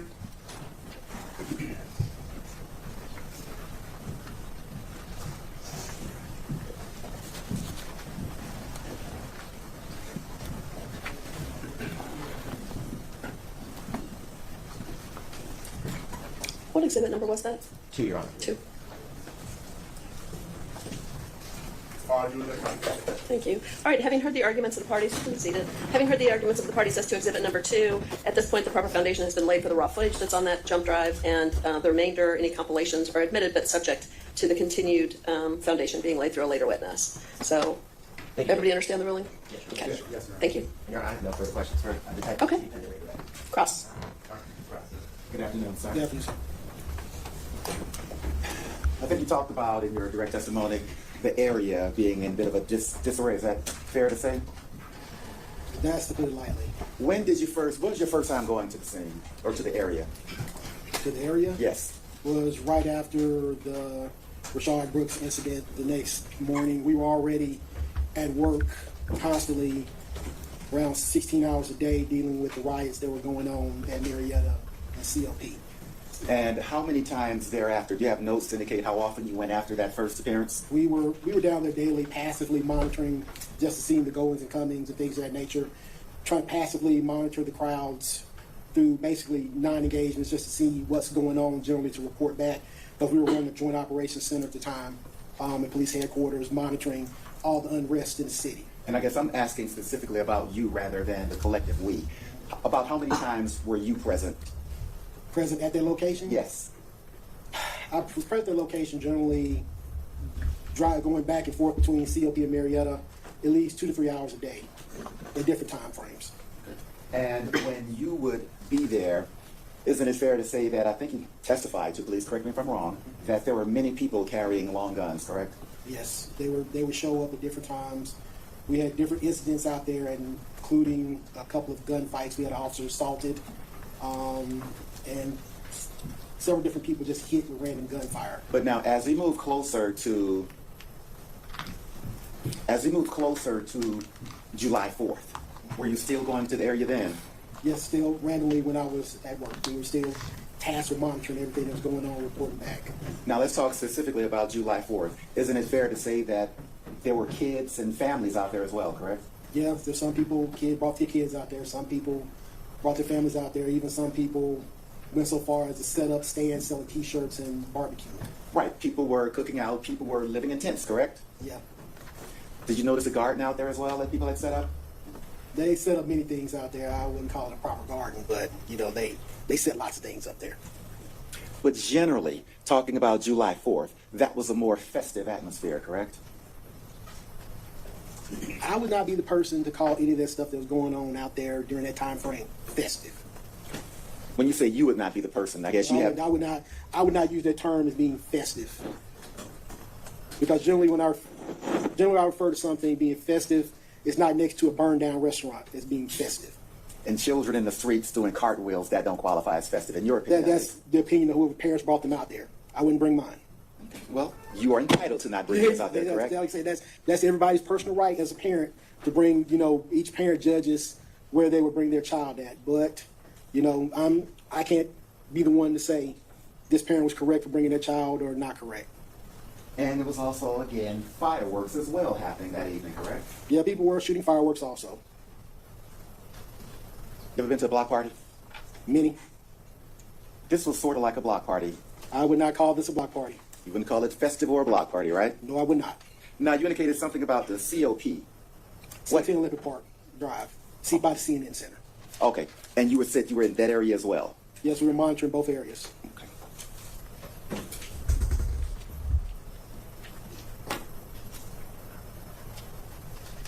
Now, and talking about the many people there who had long guns, there were no arrests of those people with long guns just for carrying those long guns, correct?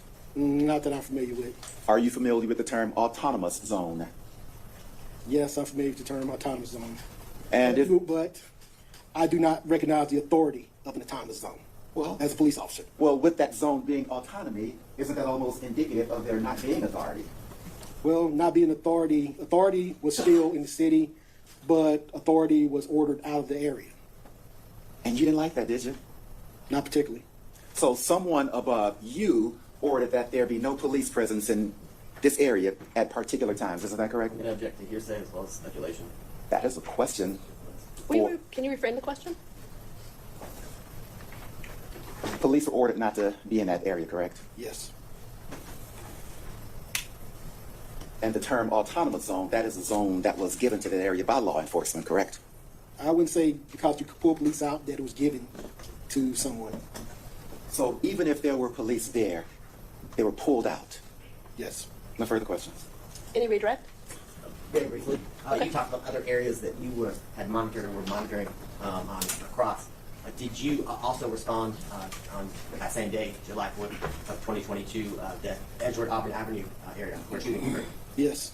And in relation to the shooting and death of Secoriea Turner, was that after that occurred? If you can recall. I think so. That day was kind of chaotic with shootings all over town. I'm happy with it. Okay, any recross?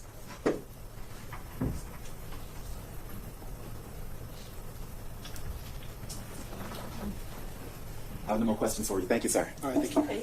All right, thank you. Actually, can he be excused, or do you need him later? Yeah, we can be excused. Okay, thank you. I have no objection, Your Honor, either. Okay, thank you. Thanks for your testimony. Okay, No, I'm good. We're back to training. okay. Thank you. I'm good. Appreciate it. Okay, members of the jury, perfect, thank you. Gerald Cambor, GERALD CAMBOR. How you doing this afternoon, sir? I'm good. How about yourself? I'm all right. How old are you? 50. And where are you from? New Orleans born, ATL living. All right. And when did you move to Atlanta? 93. 93. Yeah. And what do you do for a living? CDL, commercial driver. Okay. And tell the members of the jury what a CDL is. It is a commercial driver's license. You got two different kinds. You got the kind that drives buses, and then you have Class A, which drives buses, trucks, everything. I'm certified to drive anything you see on the road. Yeah. And how long have you had your CDL? Since 2014, July 2014. Okay. I want to draw your attention back to 2020. Who were you employed with then? MARTA, And what does MARTA stand for? Metro Atlanta Regional Transit Authority. All right. And can you tell us what some of your job duties were? Say that again. I said, can you tell us what some of your job duties were? To drive the bus. Okay. So you said to drive the bus. Would that be like the big transit bus that comes and picks up passengers? Yes, sir. Okay. And what shift did you normally work? Second shift. Okay. And back on July 4th of 2020, were you employed with MARTA? Yes, sir. Okay. And on this particular day, what shift were you working? Second shift. Second shift. And what's the second shift? It fluctuates between, you can go in from noon to about maybe 2 or 3 o'clock. It just depends on what route that you had. And I was like a floater, so I did whatever. Okay. Yeah. So would it be fair to say that you went wherever you were needed? Yes, absolutely. And back on July 4th of 2020, what route were you driving? I think it was the 55. The 55? And tell Jonesboro. me where the 55 went. 5 Points is where it started off. That's where I relieved the first shift driver at 5 Points, and it goes to Forest Park somewhere. All right. And Yeah. if you remember, how long does it take to complete this route from start to end? That was my first and only time that I driven that route, so I believe it was a longer route. So I believe it might have been like anywhere from an hour to an hour and a half. And what does it mean for a route to be outbound? Outbound, 5 Points was the main train station. So when you leaving 5 Points, that's going outbound. When you coming back to 5 Points, that's inbound to 5 Points. And were there cameras installed on the MARTA bus? Yes, sir. And where were those cameras located? You got some inside. I think you got a couple of them facing me. A couple of cameras facing the street. One straight ahead. I think you got one behind the bus. It's probably like 8 or 9 cameras on the bus. Okay. And back on July 4th of 2020, did that bus you was driving have cameras? Yes, sir. And were those cameras fully functioning? Yes, sir. Your Honor, pursuant to 24-803 and 24-903, the state tenders the certified business record for the MARTA bus videos. Any objection? No objection, Your Honor. Okay, what exhibit number is that? This is going to be 3A. 3A. 3A is admitted. Thank you. Now, permission to approach, Your Honor? Yes. I am showing you what has been pre-marked in State's Exhibit 3. You can take it off.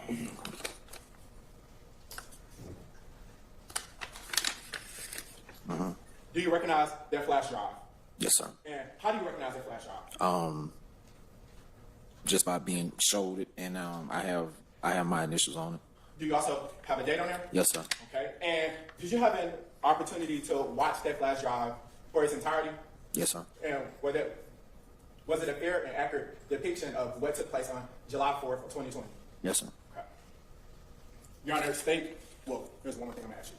Did you also have an opportunity to watch a compilation video of all of the raw footage that was from July 4th of 2020? Yes, sir. Was that a fair and accurate depiction of all of the raw footage from this particular day? Yes, sir. Were there any markings on these videos? Nah, they was pretty clear from what I saw. Your Honor, at this time, State will tender State's Exhibit 3 as evidence. Any objection?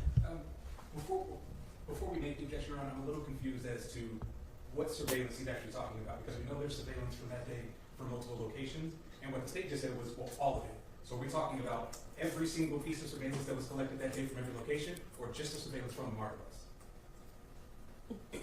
Mr. Cameron, when you reviewed the footage, was it, where did the footage come from? From the bus. Would that be the MARTA bus? That's it. I didn't see any other footage. If it's Did you say I did not see any other footage? But the bus. That's it.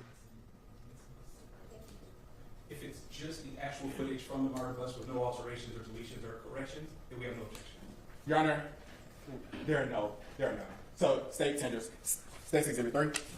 It's admitted. Permission to publish. Granted.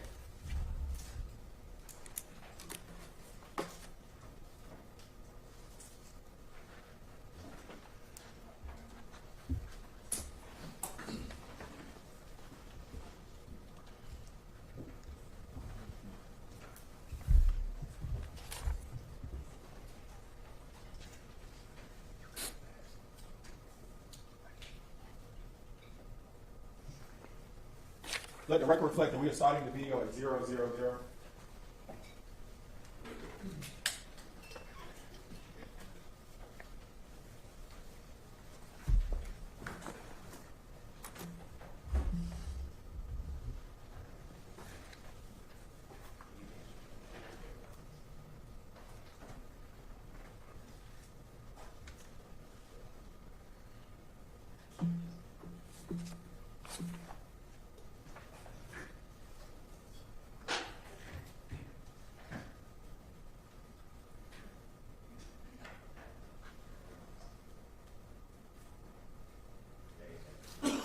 As promised, technology is still not on our side, no matter where we are.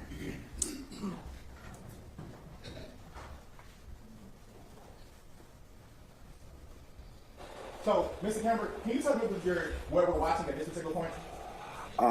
That is me coming down Prior Street, about to make a left turn. Okay. And when you make the left-hand turn, where are you going? I'm going outbound towards the end of the line, but that is university right there. All right. So prior to the pause, there was a store that was in front of you. What store was that?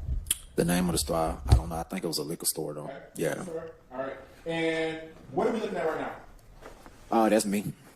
And is that you back on July 4th of 2020? Yes.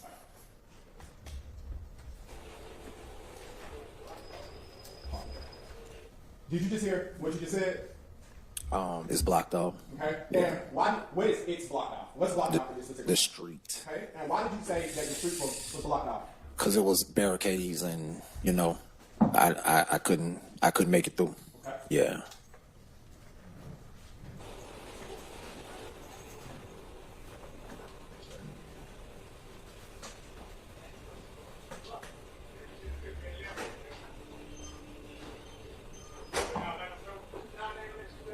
Now, was this bus empty or did you have passengers? Yeah, I had passengers. I don't remember how many, but I know I had a few of them on there. And what are we watching now? That is me looking like I'm about to back it up. The lights just went out, so I'm backing the bus up. Because whenever you put the bus in reverse, the lights go out so you can see.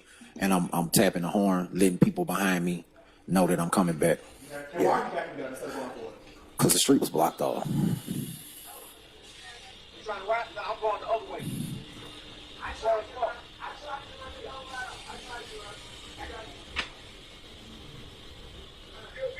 Hey, you can come through, bro. Hold up, stop.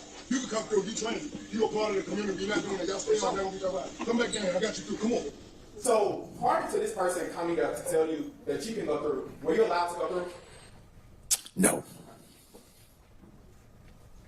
You right? Yeah, you coming through. Come on. You know what I'm saying? You right?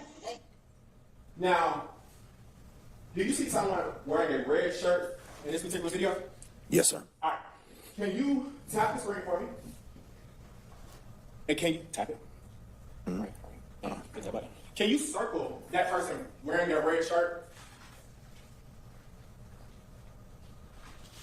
And what, if anything, do you notice about what this person has on them? Got what looks to be a AK style, AK style firearm. Okay. And did this person ever approach? I'm sorry, AR style. Okay. Yeah. And how do you know this is a AR style firearm? Because it's long and it's hanging off a shoulder strap. Okay. And did this person happen to approach the bus at any point? I don't believe any further than you see in the picture right there. Yeah, the wheelchair, you right. Yeah. Did the person in the red that you previously circled just say something to you? Objection, Your Honor, that would be hearsay. Part of your opponent's statement. At this point, we have no idea who that person is. There's no testimony to it, so as of right now, it's still hearsay. A effective opponent listener, I'm not offering for the truth of the matter asserted either, Your Honor. Okay. I'll hear the statement. Go ahead.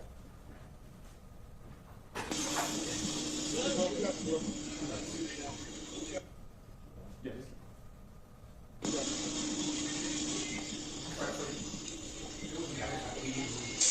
I overruled you since it's in the recording.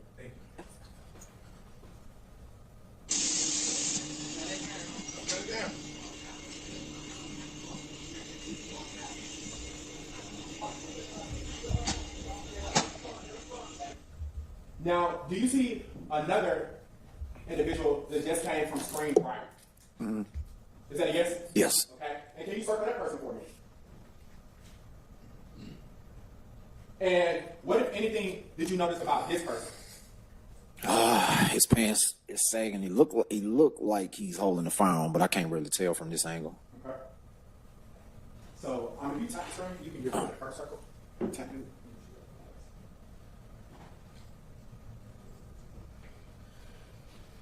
Listen, play by We got y'all, homie. Y'all, no disrespect, y'all. We got y'all. You hear me? Man, send this motherfucker to the neck. I promise I got you. Yes, sir. Hey, come back in here. Tell me what you got to do.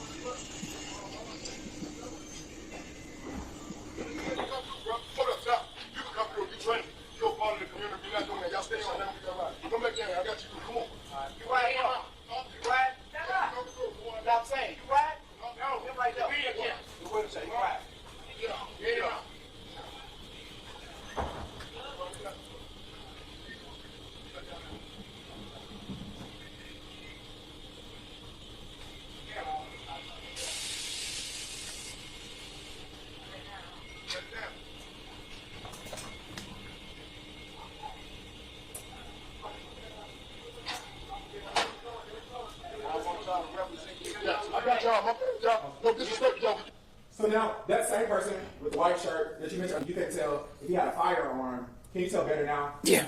Yeah. And what is the, based off of your personal experience, what kind of firearm do you believe that to be? It looked like an AR style rifle.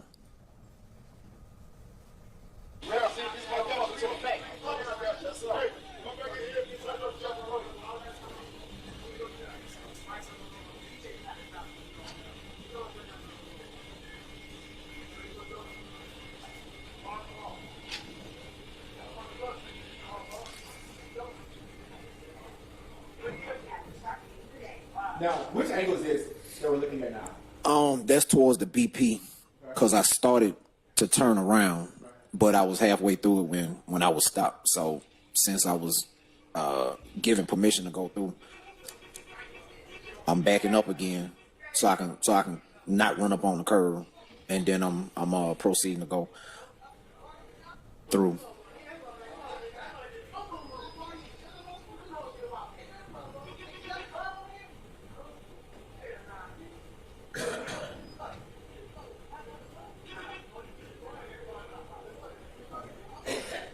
Now, do you see the individual with the red shirt? Yes, sir. Okay. And is that the same person that you circled earlier? Yes, sir. Okay. And what is that person doing with his body? Motioning me through. Okay. And based off of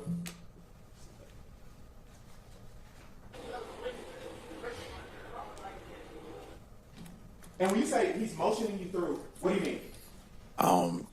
Kind of like telling me which way, come on through, go through right there. All right. And did you ever return back, I guess, going inbound towards 5 points this night? Yeah, but it had to be over an hour before I came back through. Okay. And were the barricades still there? I don't remember. I think they were, but I'm not really sure. Yeah. 1 second.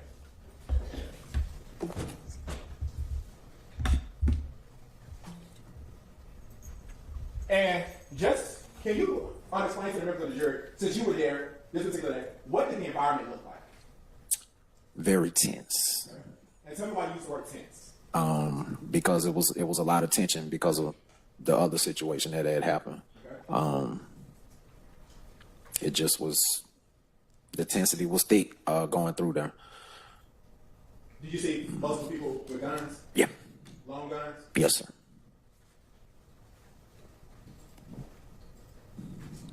The state will pass the witness, Your Honor. Cross-examination?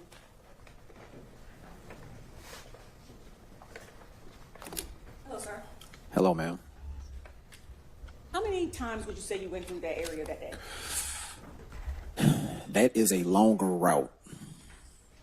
So it had to be either 3 or 4 times. And you testified a few minutes ago that you saw multiple people with long guns. Yes, ma'am. So it was more than 3? Absolutely. More than 5? Yeah, More than 7? probably. The state asked you about seeing somebody in a red shirt. Mm-hmm. But you saw people in black too, didn't you? I believe I saw one person in black, yeah. Okay. Yeah. You saw children out there? I don't recall. Okay. I don't recall. Did you see tents out there? Tense, yeah, it was tense. Okay. So as you're operating the bus, what's your responsibility? To get my passengers from point A to point B, and make sure they protected. In order, everybody on my bus is my responsibility. Whether it's a part of the job description or not, I take it on as my responsibility. Okay. And you're not responsible for taking inventory of everything that you see on the street as you're driving, are you? Nope. Okay. So you only know what happened on your bus, correct? And around my bus. Okay. So what was happening outside of your bus before you got there, you don't know? No.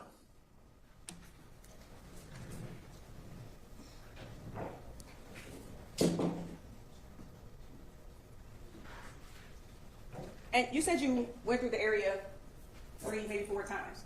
Yes, ma'am. Nothing in those trips that you made, the first 2 trips, made you feel like you didn't want to make a 3rd trip, did it? I get paid to do a job and I'm gonna do it. So I wasn't intimidated, I'm gonna do my job. Thank you. Any redirect? Yes, Your Honor. Okay. So you talked about on cross that there were multiple people with long guns. You remember that conversation? Yes, sir. How many people with long guns came to that bus? Came to the bus as they were getting on it. Approached the bus like in the vicinity. I think I saw 2 or 3. Okay. Yeah. And let's talk about the 2 or 3 you saw. One of them, would it be fair to say that the one that had on the red shirt is one of them? Yes. Okay. Would it be fair to say that the one that had on the white shirt is another one of them? Yes. Okay. Also, did you see kids doing cartwheels? No, I didn't see that. Did you, based off of your own personal thought process, was this a festive environment? What you mean festive? Festive. Like a party or something? No. Also, the shirt that this person had on, what color was it? It was red, but it had some designs on it. Okay. What color were the designs? Looked like white and black, I think I saw. Okay. Was there something going across this person's body? Yeah, looked like a bag, a little shoulder bag or something like that. What color pants? Looked like blue jeans. I don't know. Wasn't paying attention to the pants. We can play. Play it. Can you? You just play it for you? Yeah.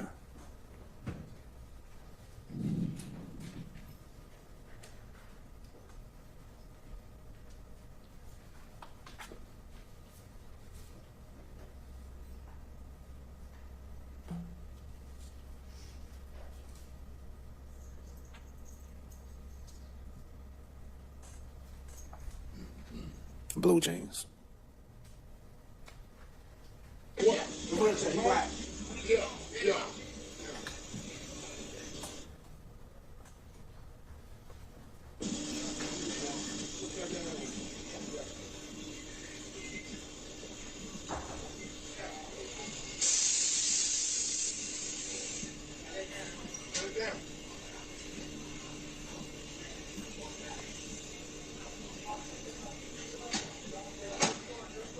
I want y'all to represent these people to the max. Y'all, no disrespect, y'all, we got y'all. You hear me? Represent this motherfucker to the max.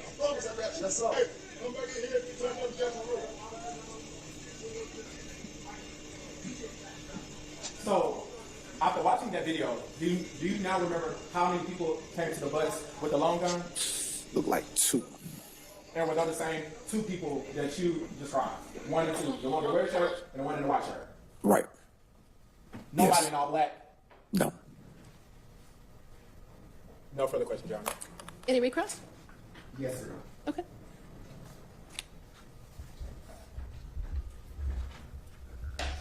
No, Your Honor. Okay. All right, can this witness be excused? Yes, Your Honor. All right, sir, thank you for spending your time with us today. You're excused. That means if you want to stay and watch, you can, but you don't have to. Ready with your next witness? Statement called Chris McCord.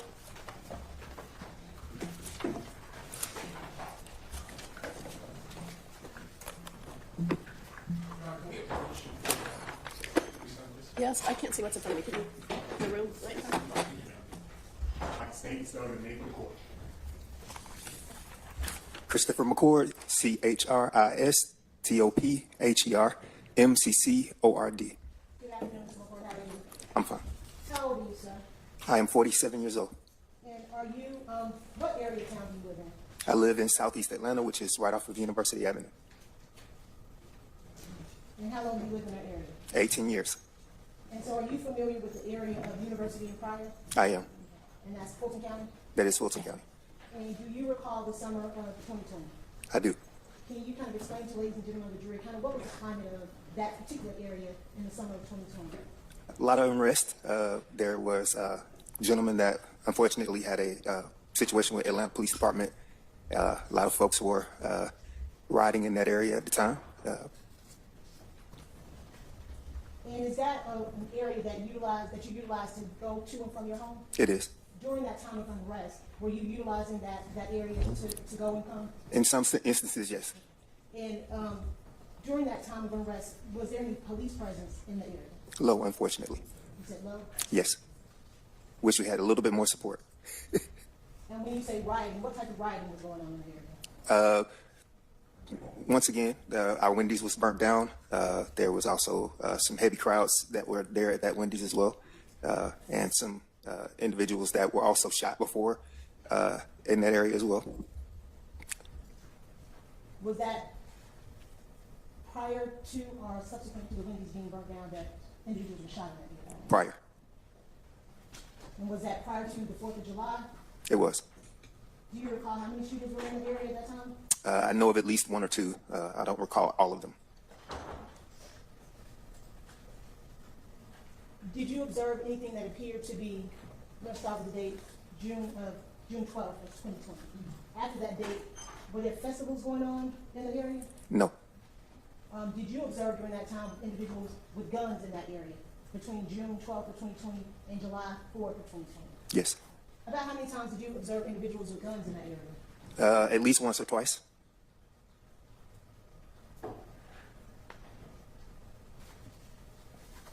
And I'm going to show you what's been marked as State's Exhibit 30A. Do you recognize what's in State's 30A? It's been previously shown to council. Yes, I recognize that area. And is this the area that we've been talking about? Yes, it is. And does it fairly accurately depict the area of the University of Project? It does fairly. State that's the State's 30A in the areas. Is it demonstrative? No, just for evidence purposes. Okay, it's admitted. And you said that is 30A, Your Honor. 30A? Okay. And may it be published, Your Honor? Yes. If you need to move to see it, feel free to move around as you need to. Ms. McCoy, I'm going to ask you to step down for us, if you can. Sure. When you would travel to and from your home in this area, can you kind of point to, ladies and gentlemen, the directions that you would take? I traveled down 54 and around to the bend, and then my house is right on the other side of the high school. When you, 54, what, is that off a particular highway here in Atlanta? Yes, that's the state highway. Okay, what highway is it? 54. Besides the ramp, do you come off of a ramp? Oh, or yes, highway? I do. I come off of University Avenue. Off of which, you got 285, 75, 20, which highway would you be utilizing to get off on that exit? I will typically be traveling southbound on 75, 85. And did you happen to be in that area on July 4th of 2020? I was And what was going on that day for you? We all know it was 4th of July. What were you doing that day? celebrating Okay. Were you celebrating at home or somewhere else? somewhere else. And about what time did you leave your home? I had left my home several days before that, so it should have been July the 2nd or so. Okay. When you left your home on July the 2nd, did you travel on University Avenue? I did. Okay. And which way were you coming from your home on University Avenue? I would have been coming, that's going to be eastbound, which is past the Wendy's, BP, and then the highway entrance is here to the right-hand side. So when you would be coming from your home, the Wendy's would be on your right-hand side? That's correct. And during that time, July 2nd, I believe you said, were there any barricades or cones located on University Avenue? Not to my knowledge, no. Did you observe any individuals out in that area as you traveled from your home? It was a low amount of individuals at that time. Can you kind of describe what that looked like for you? Typically, there's individuals that will hang here at the corner of the Chevron. Maybe a little bit of foot traffic at the BP, but that is typically it. Was it still that unrest kind of environment that you talked about earlier? Not on that day, no. And at some point, did you return home? I did on July 4th. About what time was it that you returned home on July 4th? Based off my knowledge, it's probably around 9:30, 10 o'clock. And when you were returning home, which way of travel did you take? Once again, came off the highway southbound. I made a left-hand turn to get on 54, and I'm sure that I was probably on the right-hand side at that time, and continued on until I couldn't anymore. Okay, then you can have some things, sir. And you said you,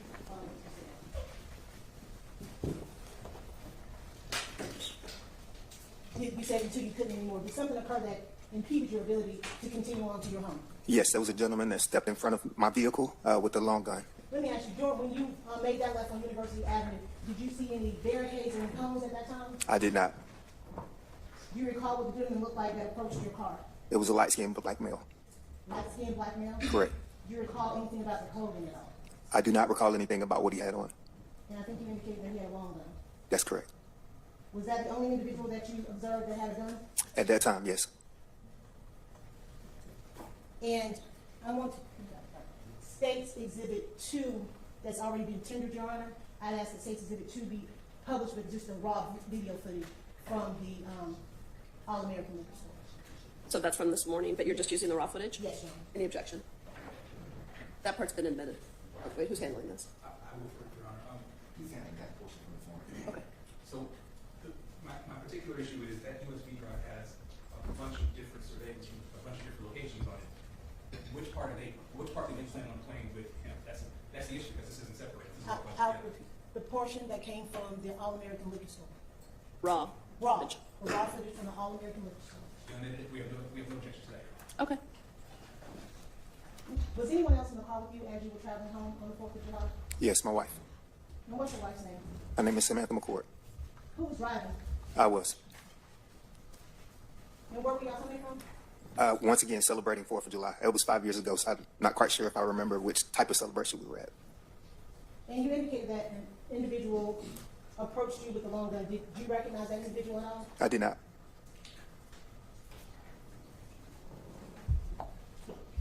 I'm going to show you. You can look at the screen. Come up. Do you recognize one of those vehicles in State's Exhibit 2 as the vehicle that you were driving? Yes. If you could tap that screen and circle it, if you tap the screen in front of you, it should allow you to make a circle around your vehicle. Tap it a little harder. You want to help him? Mr. Alford, There you go. and what type of vehicle was that you were driving? It's my family vehicle, Nissan Altima, 2-door. And as you approached this area, had you seen the gentleman with the long gun approach you at that time? He approached me right a little bit further out of view, once again hindering my ability to continue down. So that you traveled towards further up University. That is correct. And after you passed that point is when you encountered the individual with the long gun. Yeah, it's just out of screen, but once again, that's one of the main reasons why I stopped in the first place and was not able to continue down. Besides that gentleman with the long gun, did you observe anyone else that had a long gun? No. And what side of the vehicle was that individual with that long gun standing? He was standing right in front of my vehicle. In front of your vehicle? Yes. And did you continue on through the barricades? Well, I was. past the gentleman? I couldn't. He was standing in front of the vehicle. Yeah. And you can turn your attention back to the screen. Sure.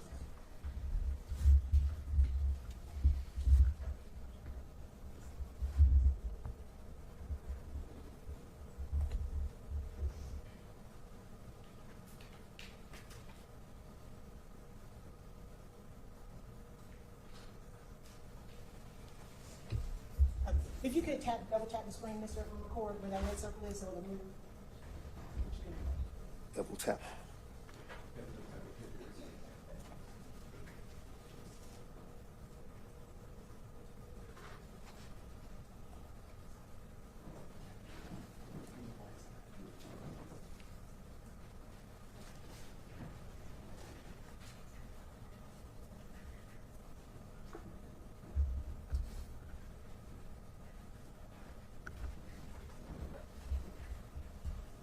Is that your vehicle that's approaching on the top left-hand side? It's on the right-hand side, but yes. And is that you moving on that further up as you described to us before? Yes. Further up University? Yes. What happens when you get past the camera viewpoint that day? I had a few words with the gentleman and asked him to eventually allow me to turn around. His biggest thing he said to me was that I was being disrespectful. And I told him that I wasn't trying to be disrespectful, but if you'll allow me to turn around, please. Where was that weapon that you mentioned earlier at that time you were having this, was it a conversation like you and I are having right now? I would say that it's not like you and I are having right now. So definitely a little bit more, what would be the right word? Were you using I your guess outside voice? I was using my outside voice. Yes, that's correct. About how long did that interaction occur? It was several seconds. It wasn't long at all. What was that individual doing or what was that handgun at the time that y'all were having this interaction? It was a long gun. Where was it at? Was it down by the side? Was it up? Like, how were they holding it? It was in his hand. Okay. What direction was it pointed? As he stepped up, during our interaction, it was pointed at my face. At your face? Yes. And where was your wife at that time? She was in the passenger seat. Were you still seated in your vehicle at the time of that interaction? I stepped out to have a conversation with the gentleman. You stepped out of your vehicle? Correct. What side of the vehicle did you get out of? Driver's side. And where was that individual? Were they still at the front of your vehicle? Yes. Did they ever move any closer to you besides being at the front of your vehicle? No. When you say the front of your vehicle, was it dead center of your vehicle or closer to the driver's side or the passenger side? From my recollection, it was dead center. And did you see any other individuals at that time with firearms?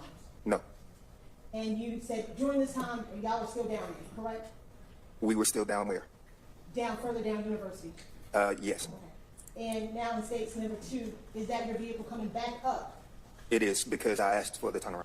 And were you allowed to turn around? He did allow me to turn around. And where are you going now? I'm doing a turnaround to head back to my house, but through a different direction. What direction were you then going to head to get home? I would be traveling down Pryor Road at that time.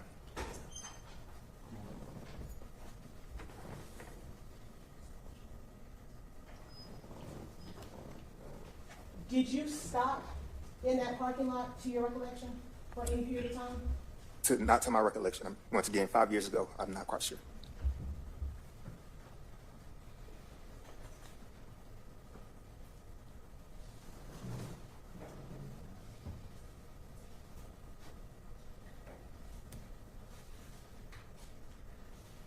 Do you see a gentleman with a handgun in State's Exhibit number 2? I do now.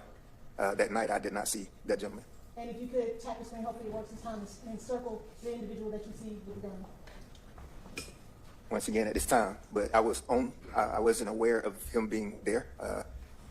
After conversation with the detective, I realized that there were guns pointed at me, but at that time, I did not. So the only time that you recall a gun being pointed at you is when you had that interaction outside of the camera view with the individual with the long gun, the Yes. light-skinned gentleman with the long gun. That's correct. Okay. Is that the gentleman that you had interaction with? Does it appear to be that individual that you had interaction with down outside of the camera view? I'm not quite sure. To my recollection, I'm not sure.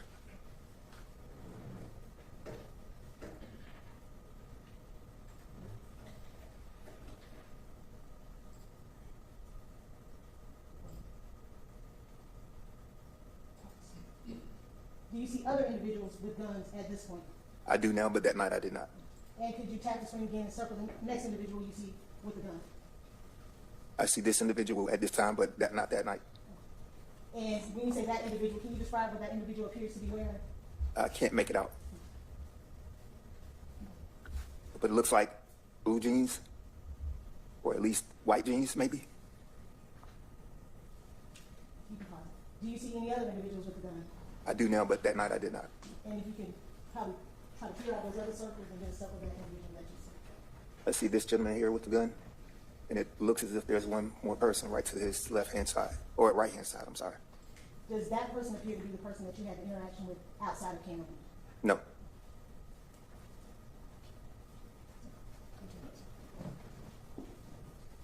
Mr. McCord, do you own a firearm? I do. What type of firearm do you own? I carry a 380. Did you have your 380 on you that evening? I'm an ex-police officer, so yes, Do you have a license for your 380? I do.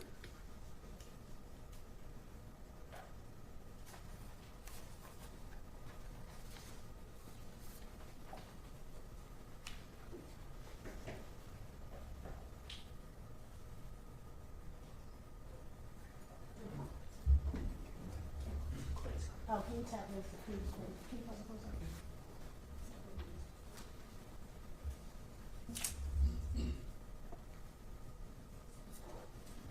Is that your vehicle pulling back into the parking lot of the liquor store? Yes, after being allowed to turn around.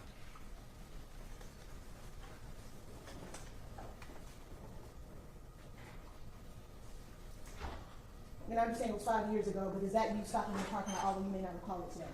It is me. Are you the individual that's getting out of the car? Yes, Do you know who you're talking to at that point? I do not recall. That was 5 years ago. At this point, are you able to see those other individuals that we saw in the previous video approaching with those weapons as we saw? I don't recall. Who's this getting out of the vehicle? That's my wife.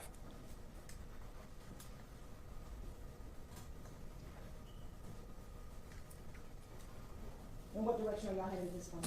We're going to make a left-hand turn onto Pryor Road. Once again, going another direction to get home, because I was denied the opportunity to go my usual route.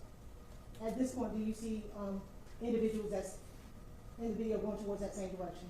I do now, but on that night, I did not know.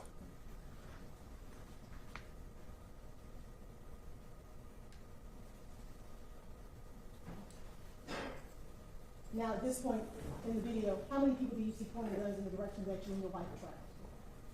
It looks to be at least 3, if not 4 individuals. Can you circle those individuals?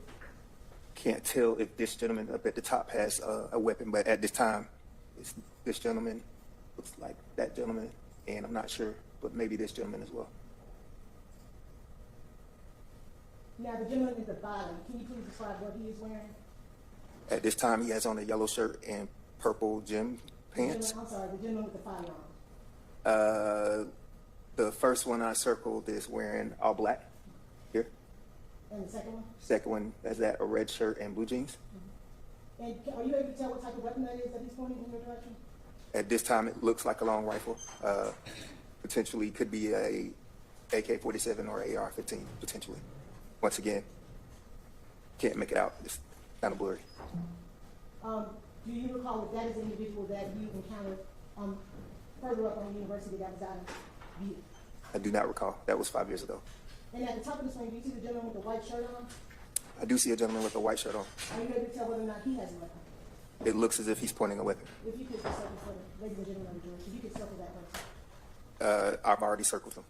I'm sorry, the one with the white shirt on. Yes, I've already circled him. That's a, what about the other one in the furthest view back going towards Pryor Street? Do you see that individual with the white shirt on? Once again, I can't make it out, but it looks like that gentleman may or may not have a weapon, but he does have a white shirt on and blue, looks like black jeans or black long pants. But once again, it's too blurry for me to make out whether he has a weapon on him or not.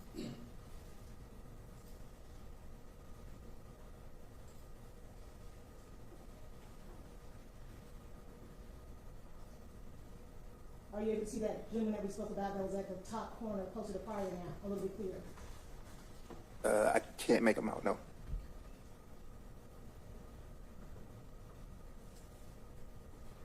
And now that he's coming closer into the camera view, it looks as if that is a long guy. And you can try to tap that screen again and take those circles off. Am I going to hit X? I'm going to just have Mr. Biden come sit next to you. We're spending a lot of time together. Only thing I ask is you don't sit in my lap. Okay, all right, that's good.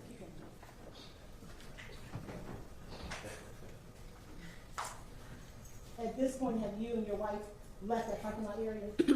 Yes, it looks as if we've made our left-hand turn to continue down Pryor Road and go to Slater Elementary, where I made a left-hand turn to go home.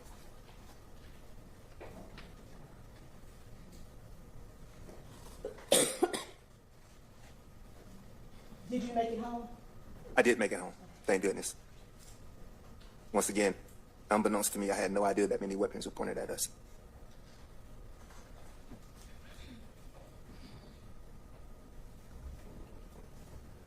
When you got home, what did you do, if anything? Of course, I had a yelling match with my wife, and then I picked up the phone and called 911. I want to back up for you. In that moment, when you're outside the camera view and you're having that interaction with the light-skinned male with the long gun, what's going on in your head? What are you thinking? How are you feeling? I'm thinking safety mode for me and my wife. Once you get home, you said you got home, you and your wife. Was your wife upset with you? She was not upset with me. I think it was more so of a... Object to speculation, Your Honor. Okay. It's a state. You can ask the question differently. You indicated that you and your wife got into, I don't want to put words in your mouth. What happened with you and your wife when you got home? Interaction between us, we love each other. It wasn't necessarily crying per se, but definitely more of a so glad that we got through that. And then once again called 911. And were you able to get through to 911 immediately? It took a little bit of time, but I was able to get through to an operator at some point. At some point, did you learn about the death of Secoriea Turner? I did, but it was several days later. How do you recall learning about Secoriea Turner's death? I recall looking at the news and finding out about her death, and then knowing that we came through that way at that time. And do you recall about what time it was that you were coming through that area? I believe, once again, that was 5 years ago, but I believe it was 9:30, 10 o'clock-ish. And at some point, did you ever speak to the police about you and your wife having guns pointed at you and the interaction that you had with the light-skinned male with the long gun? I once again did not see the second interaction. I was when I got a chance to talk to a Detective Shepard that I learned that there were individuals that were pointing guns at me as we were driving away. Do you recall seeing a press conference held by a person of interest a few days after the killing of Secoriea Turner? Several days later, yes. And did you talk to Detective Shepard about what you had done after seeing that press conference? Well, I mean, it wasn't connected in my opinion, but yes, I did have a conversation in reference to what I saw that night. I didn't necessarily intermingle that information into the conversation with Detective Shepard. Do you recall having a conversation with Detective Shepard and indicating that you recognize... Objection leading. Can you rephrase? Do you recall having a conversation with Detective Shepard about anyone that may have been involved in the incident between you and your wife and the individuals with the long guns out there in connection to that press conference that you had done? Not from the press conference, no. From anything else? Once again, my conversation with Detective Shepard was mostly about what happened that night. Were you ever able to make an identification of the individual that held that gun to you that night? In reference to my conversation with the detective, yes. And what was that conversation? That it looked like the gentleman from the press conference. That the person in the press conference looked like the gentleman that had held your gun? Yes, that is correct. That had the long gun and impeded me from going further down University Avenue. Nothing further. Cross-examination? Very briefly, in your interaction with Detective Shepard, did he ever show you a lineup of multiple individuals? He did not. Did he ever offer you an opportunity to just come to the station and look at multiple individuals? He did not. So your interaction was you saw somebody on TV and said, that could possibly be the guy, correct? No, I identified a light-skinned male that had a long gun that night. Right. But as you sit here today, you don't have any independent recollection of that person you saw, correct? 5 years ago, no. And as you sit here today and you describe that second interaction, you never was aware that there was a second interaction. Isn't that correct? That is correct. And isn't it correct that when you got out of your vehicle, you had your gun in your hand, correct? Safety mode, yes. Safe mode? Yes. What is safe mode? To keep my wife protected, yes. Is safe mode a feature on a gun? Or I don't know, what do you mean by safe mode? I went into safety mode automatically. And by you going into safety mode automatically, you had your gun in your hand, correct? Yes. And as you watched that video, in response to you getting out of that car with the gun, multiple people aimed their guns at you, correct? Based off what the video says, once again, it was unbeknownst to me that those weapons were pointed in my direction. Do you know what a bounty hunter is? I do not. You don't know what a bounty hunter is? You mean a TV show or in reference to an individual? A person with the job title bounty hunter. No. Yes, I know what a bounty hunter is. That is correct. And they typically do what? They chase down individuals. And they sometimes wear all black, correct? Yes, I've seen bounty hunters in all black before. And in that video, as you saw it from different angles, you saw individuals wearing all black, didn't you? I saw one individual wearing all black. And that one individual in all black had a long gun, isn't that correct? Based off the video, that is correct. But there were also other individuals with long guns as well. Once again, unbeknownst to me that those weapons were pointed at me that night. And when you drove and stopped and parked your car, at that time when you drove and parked your car and got out with your gun in your hand, there were no individuals at your car, correct? No. And you don't have an independent recollection of that right now? That is just based on what you see on the video?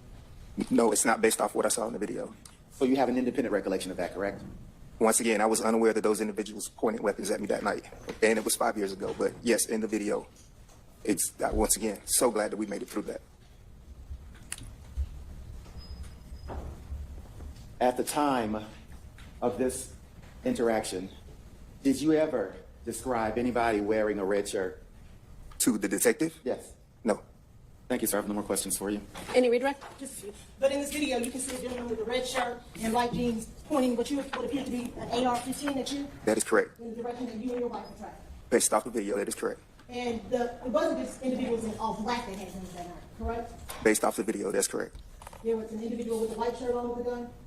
Based off the video, that is correct. Another individual with a white shirt on and black pants that had a gun too. Based off the video, that is correct. And I'm not sure if you could tell that gentleman that did have on all black. Were you able to tell the complexion of his skin at all? I could not. Once again, I was unaware of those individuals pointing weapons at me that night. So when you talked about a light skinned male with all black on, it wasn't that individual that was pointing that gun? No, not that individual in all black, no. And prior to you pulling out your weapon for your wife's safety and your safety, Had a gun been held to your head? Yes, my initial interaction when I begged the individual to please let me turn around. He told me I was being disrespectful, and I said, well, I'm not trying to be disrespectful if you'll just allow me to turn around. And he did allow that to happen. I believe I made at least 2 or 3 requests, but eventually he allowed me to turn around. Was that a traumatic event for you in life? Yes, of course. Any requests? One question. So there's light-skinned individual in all black. He never hit you or anything, did he? I did not say he had all black, but he didn't. No, he did not hit me. No. All right. Thank you, sir. Okay, can he be excused? Yes, he can. All right, sir, thank you for being here with us. You're excused, so that means you can stay and watch the trial if you'd like to, or you can leave. Ready with your next witness? Yes, Your Honor. My name is Samantha McCord, SAMANTHA MCCORD. Good afternoon, Ms. McCoy. How are you doing today? I'm okay. Ms. McCoy, how are you employed? I currently work for myself, and I'm an event manager. And what area do you reside in? I'm sorry? Event manager. Oh, I'm sorry, hold on one second. No, I'm just asking while the video was showing. Right. Oh, okay. Video from the last witness. Oh, okay. Okay, thank you. Go ahead, sorry about that. And, what area do you reside in? I reside in historic South Atlanta Okay, and how long have you lived in that area? for about 10 years. Okay, and does that area include streets such as University and Pryor Avenue? They would not consider it to be a part of that area, but it is right there on the cusp connected to it. Okay, so how far is University and Pryor from where you reside? Less than a mile. Less than a mile, okay. And do you normally travel on University? Yes. Okay. Who is Christopher McCord? He's my husband. And how long have you been married? We've been 7 years, going to be 8 years at the end of this month. Okay, all right. So now let's talk about April of 2020, right? I want to draw attention back to April. What was that area like back in April of 2020? Just very regular space with cars. We had a Wendy's. It's a food desert area, so that was really the only restaurant. There's an alcohol package store. There were about 3 gas stations, and they were building another one. So activity in those places, but pretty quiet. Were there any protests in April of 2020? I don't recall any protests. Now, let's go to June of 2020. Did that area change?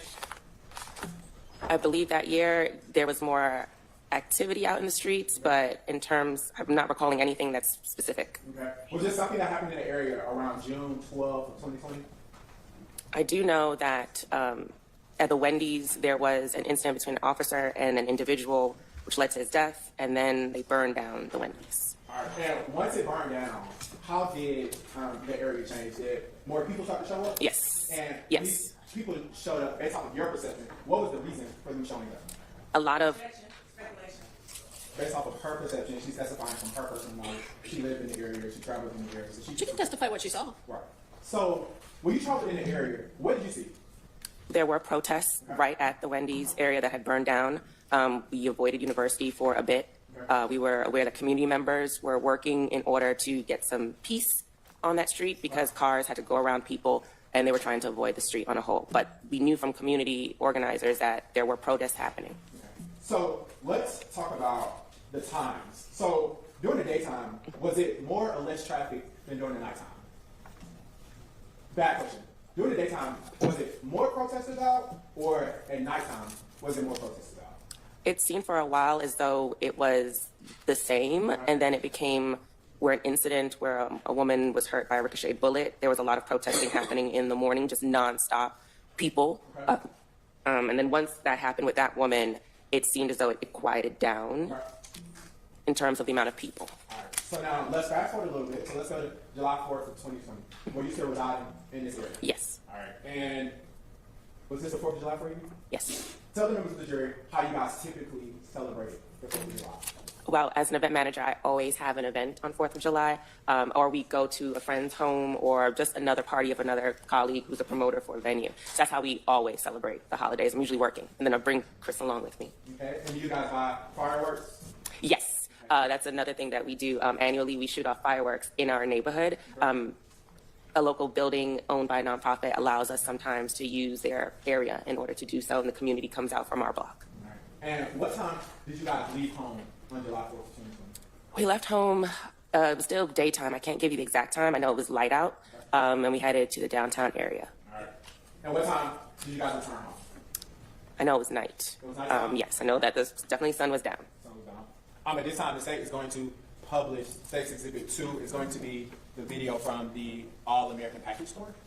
Okay, the one that we discussed previously? Yes. No objection, Your Honor. Okay. Go right ahead. And just for the record, we are going to start at 9:35:48. Thank you.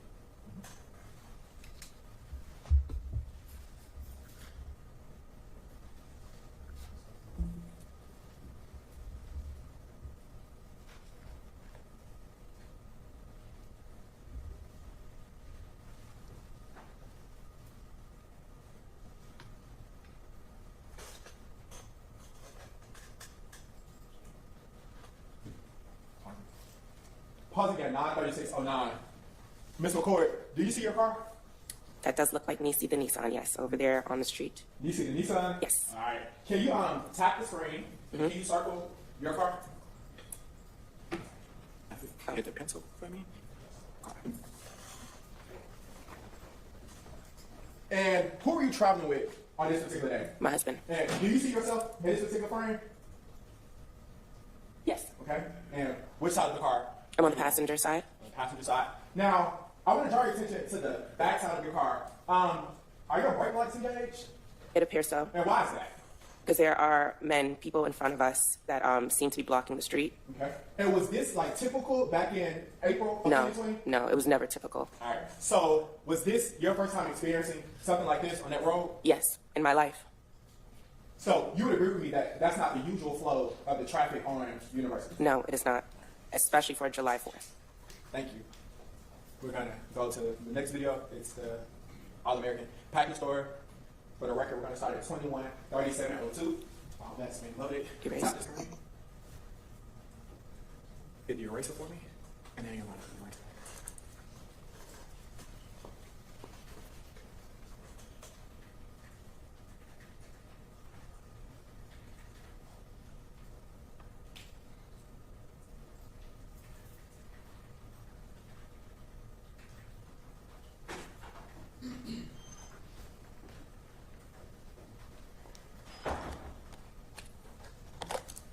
Now, what are we watching? That's my car going past the package store. Okay. So once your car goes off screen, can you tell the members of the jury what happens next? At least 4 individuals are in front of our car and they stop us. My husband is confused about what's happening. He gets out the car after rolling the window down. The man is yelling at him. I'm not really recalling what the man was saying, but Chris is saying before he gets out the car, we live here. We're community members here. He gets out and he says that again, we're just trying to get home. We're just trying to go down the street and get home. We live here. They have more back and forth. And then Chris asks, well, can I just turn around? Can I just turn around? And then he gets in the car and he tells me to have guns.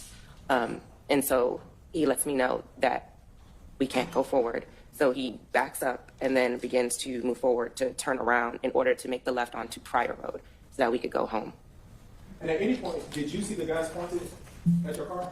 I believe that they had weapons. Okay. Yes. And what kind of weapons did you believe that they had? Due to the lights from the car, I could see what appeared to be like at least one long barrel gun, but I'm not good with identifying the types of guns. All right, so we're going to resume watching. Well, let's go back. How was this experience for you during this particular moment? Terrifying. Okay. And tell me why you use the word terrifying. Because it was first time ever that I felt like so just at any moment, any one of them could harm us, could harm him. And there was just nothing we could do. There was nobody around to protect us. And Chris couldn't. Were you in fear? Yes.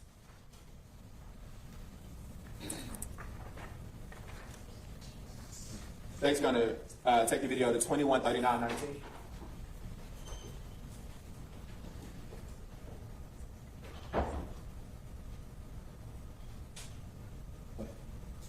Pause it. Now, was that your vehicle we just saw come through those cones? We can rewind it. Yes, please.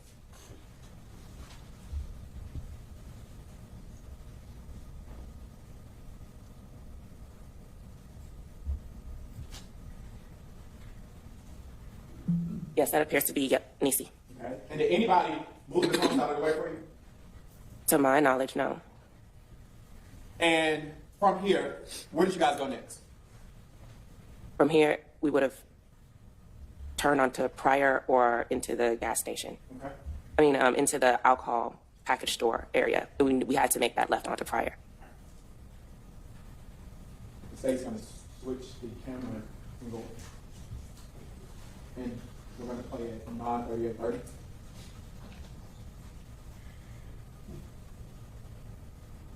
Any objection? Oh, no objection. Okay, go right ahead.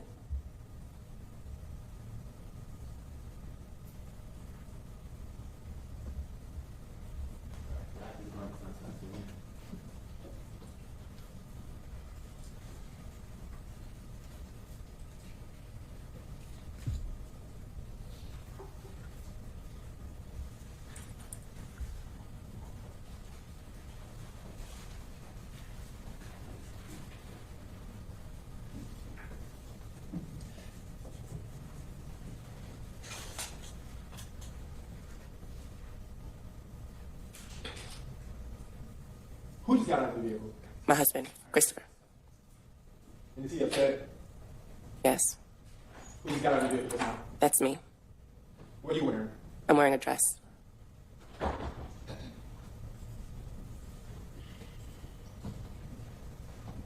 Pause it.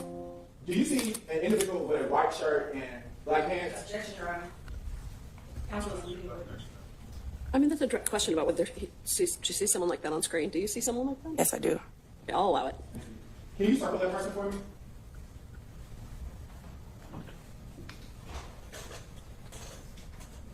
And what, if anything, does that person have in their hand?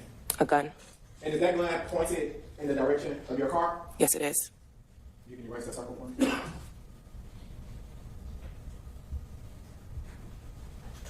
You can play button.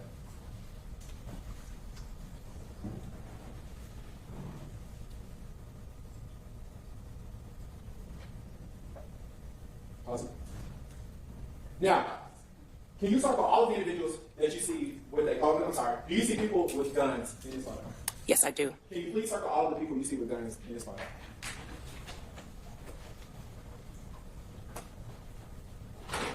Now, do you see someone wearing all black? I do see a person wearing all black. Does that person have a long gun? From this photo, I cannot tell. Do you see a person with a red shirt? Yes, I do. What is the position that this person with a red shirt is in? From my training with Chris, it would be a squatting shooting position. My husband trained me in shooting, just in case I had to defend myself. What about the person at the top screen that you circled? What position are they in? In a forward motion with the gun out, as in a forward shooting position. Okay. And the person in the white tank top, what position are they in? They are also in a forward motion with their gun drawn in a shooting position. And where are all three of those guns pointed to? At our car. Play.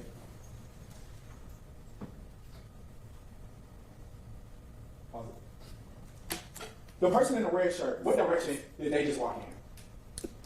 They started walking back down University, going east. Would that be towards the barricades? That would be towards the barricades, yes. And would that be the same direction that you just described the guns were pointed at you? While we were driving, when we first were driving, Yes. when we first entered University heading east, yes. And do you see any color, or what color lettering do you see on the back of the person in the red shirt, the red shirt? I see white. And do you see a bag of any sort? Yes, I do. Like a cross satchel bag. We can take the video down. Thank you. And once you guys, tap the screen. Once you guys left that parking lot, which way did you guys turn? We made a left onto Pryor heading south. Your Honor, pursuant to the business record exception, the state would like to enter the camera court and the 911 call.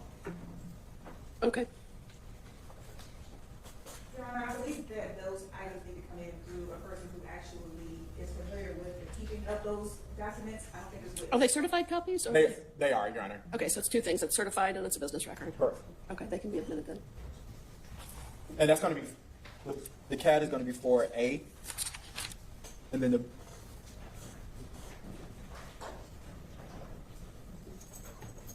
I will provide I'll provide the missing record.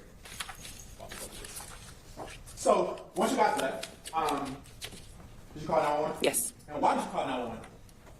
Because our lives were just put at risk, and we knew other people were coming down that street. It wasn't blocked off by these people clearly, as if they wanted people to keep coming down. And so we saw other people driving down. Someone was going to get hurt by these individuals. So we wanted the police presence there.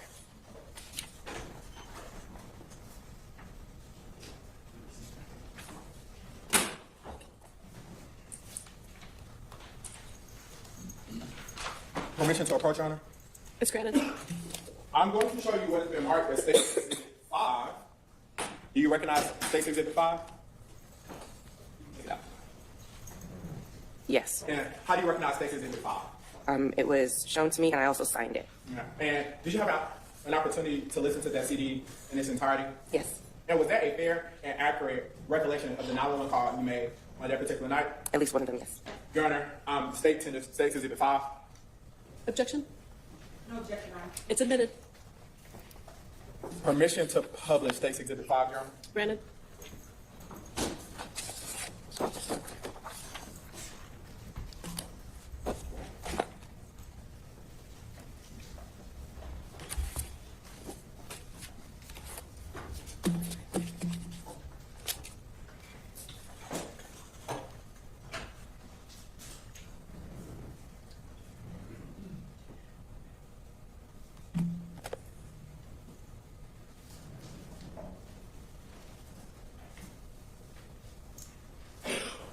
And when you called 911, who's with you? My husband. And where were you guys at? Like, where were you guys when you guys called 911? I believe for this portion, I believe we were finally at home. Okay. Did you guys try to call 911 more than once? Yes. And were you guys able to get through? We were on other occasions, yes.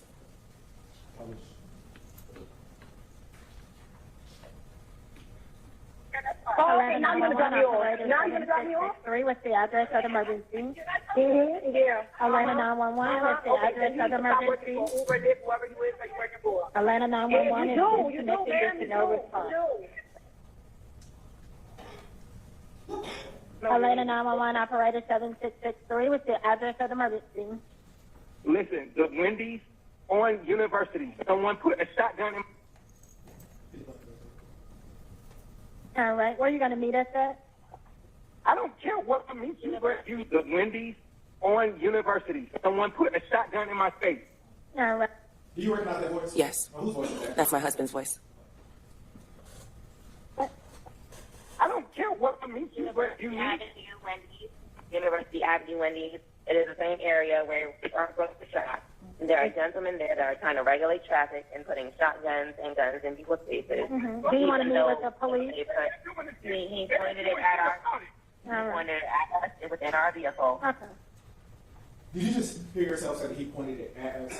Yes. Did this be the same situation that you just described at the barricades? Yes. Meet with the police? Absolutely. You will meet with the police here at the corner of University Avenue. I'm sorry, is that a yes or you're talking with him? Yes, University Avenue. What's your name? You can go ahead and put it down as a citizen of South Atlanta. No, ma'am. Listen, if you want to meet with an officer to do the report, we need someone's name that's going to be there to do the report. Now, we can send them out as a, like you don't want to meet with an officer in reference to someone. But if he's crying in the background and he feels violated, he has a right to file a police report. So does he want to file a police report, or do you just want us to go down there to check on those people at Wendy's? Those are two different things. Okay, and then, yeah. I couldn't hear you. No, I have to hear me now. Hello? Sorry. Yeah, no, your phone is cutting out. What now? Hi, my name is, do you hear me now with what I said my name is? No, I didn't hear you. Do y'all want to meet with an officer, yes or no? You said at one point that if we did not meet with an officer could come down. Yeah, you don't have to do that. You don't have to meet with them. I understand that, but, I would like to know in all likelihood, how this level of it, how much likelihood would an officer go down there? Despite our scenario, we're not, right. So I'm a call taker. So my job is to process a call. Now, what they do when they get down there, that's not on my scope of practice. So my question was, the guy that's crying, that felt violated, do you want an officer to come out to meet with him or not? Otherwise, we're going to have to move the call forward. I would love for you, without taking our name, to send somebody down to University Avenue. All right.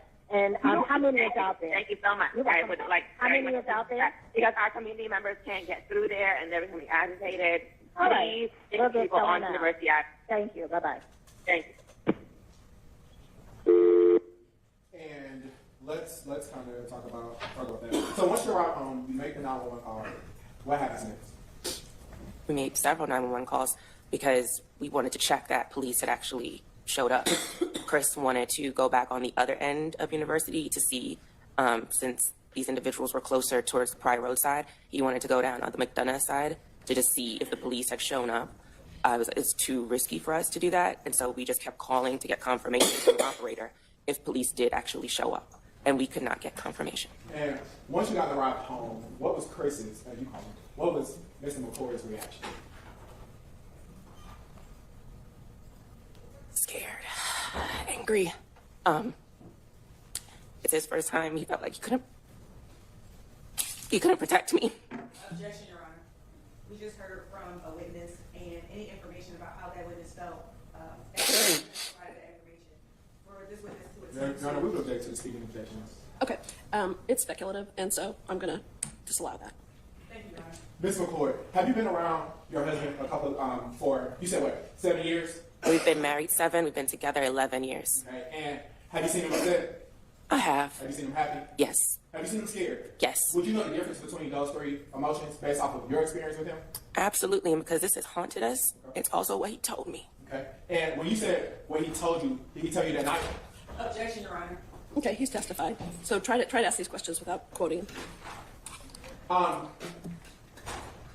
Did Mr. McCoy go back out there? He did not go back out there. And why not? Objection, Your Honor. It's speculation. Do you know of your own accord, or do you have to tell them what he said about that? Oh no, I know from my own accord. It's not what he said. Okay, she can answer that. And why didn't he go back out? And I have to live with this because I stopped him. Okay. He's a protector and he wanted to go, but I stopped him. I told him he had to stay and that it was too dangerous for him. Did you listen? Yeah. How long after this night did you learn about the death of... The very next morning. And how did you learn about it? Through Chris. And let's go back.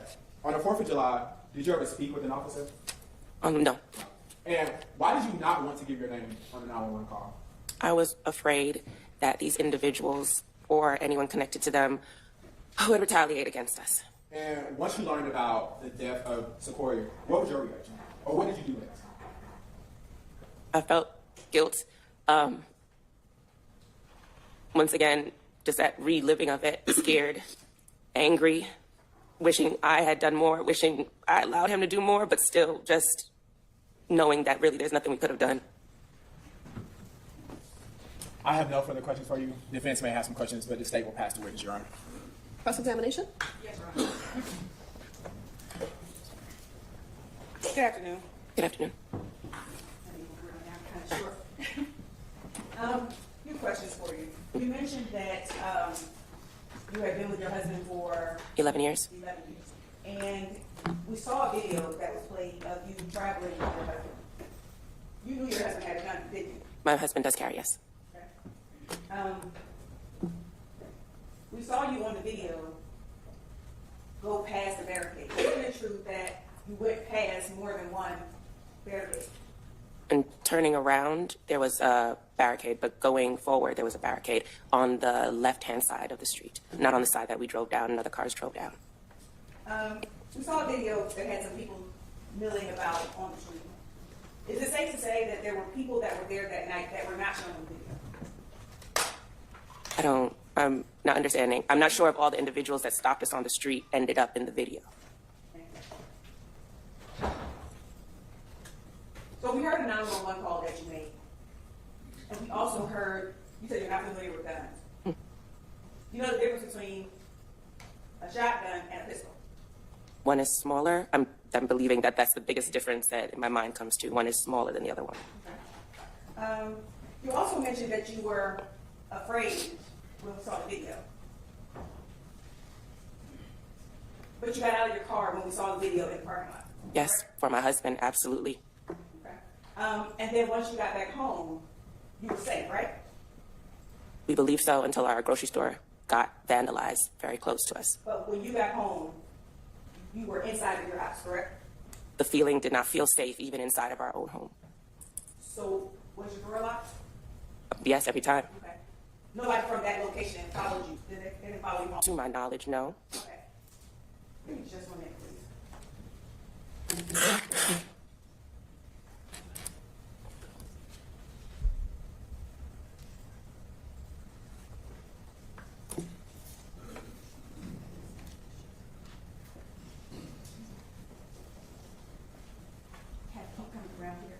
I don't have any other questions for you. Thank you so much. I have just a couple. So on cross, you were asked questions about your husband having a gun. Do you remember that? Yes. Did your husband ever point a gun at anybody? No. No. Chris, when he was a police officer, yes, he has. But in terms of post being a police officer, no. Our McCord rule is we do not point a gun unless we're going to shoot a gun. Okay. Bad question. Did your husband point a gun at anybody on July 4th of 2020? No, because he did not shoot anybody on July 4th, 2020. Also, you also mentioned about your grocery store being burnt down. Do you remember that? No, burnt down, vandalized. Vandalized, I'm sorry. Mm-hmm. When was that? That happened. What is relevant to that? Your Honor, she's talking about, well, the first question was why she didn't give her name, and it goes to her particular fear and the result of what transpired on July 4th of 2020. I'll allow it. It happened during that month. Okay. And how far was your grocery store from the university in part of that area? There is one school block and one street between that grocery store and University Avenue. One second, Your Honor. State has no further questions. Any requests? No, Your Honor. Okay, can she be excused? She can, Your Honor. All right, ma'am, you can be excused, which means that you can stay and watch if you want to, but you don't have to. Thank you, sir. Thank you. Do you guys need a break before they call another witness? You doing okay? Good? Okay. You need 5? Okay. Will you step out for 5 minutes? MCCLURE. Good afternoon, sir. Good afternoon. Can you tell the members of the jury how you are employed I work for the City of Atlanta Police Department and how long have you worked for the Atlanta Police Department? since 2010. Since 2010. Can you tell the members of the jury what your trajectory or progression has been with the Atlanta Police Department? Yes. I started my career as a Zone 1 patrol officer. I was there for about 4 years.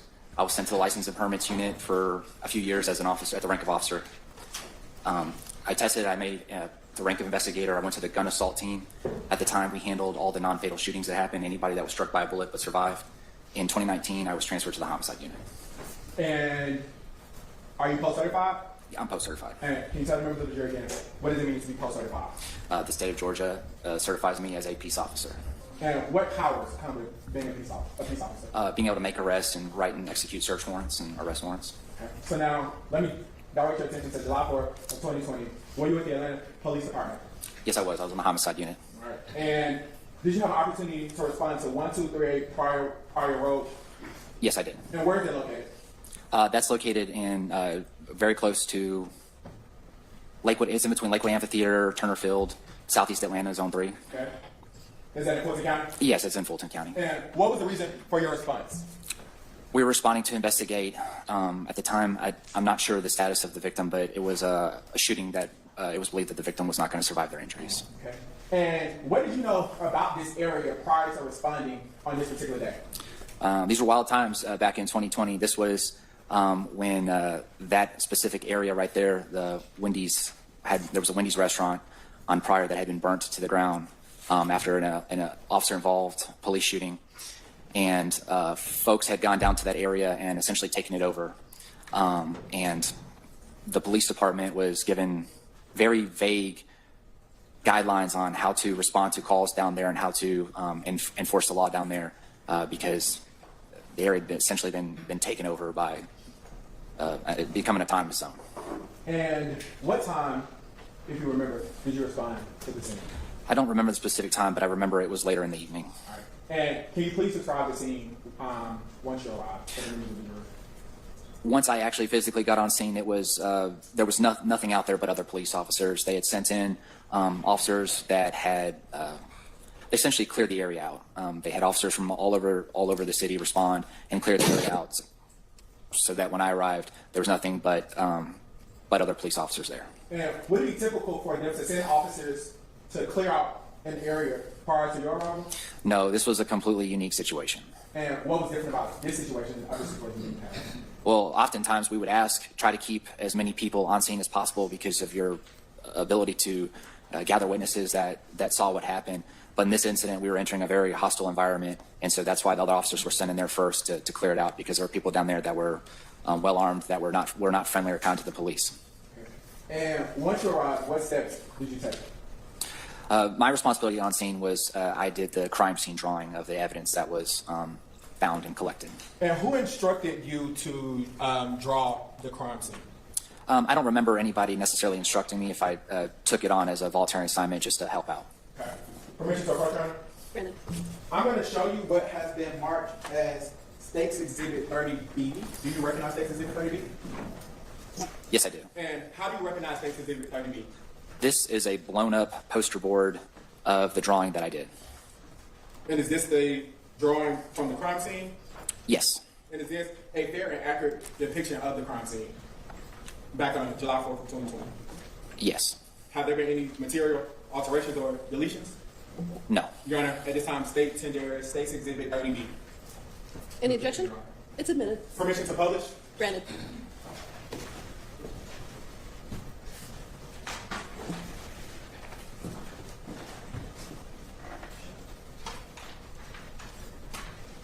Your Honor, may the witness step down for the next part of this testimony?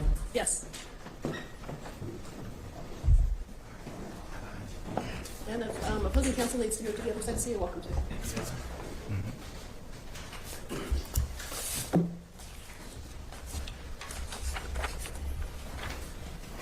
I'm approaching you what has been labeled as State's Exhibit 30. Do you recognize that? Yes, I do. Is that the identical of State's Exhibit 30B?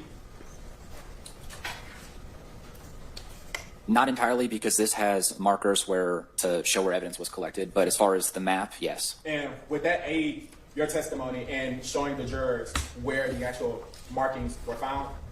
Yes. Your Honor, at this time, State's in this State's Exhibit 30. No objection, Your Honor. It's admitted. You may step down. You can bring that with you.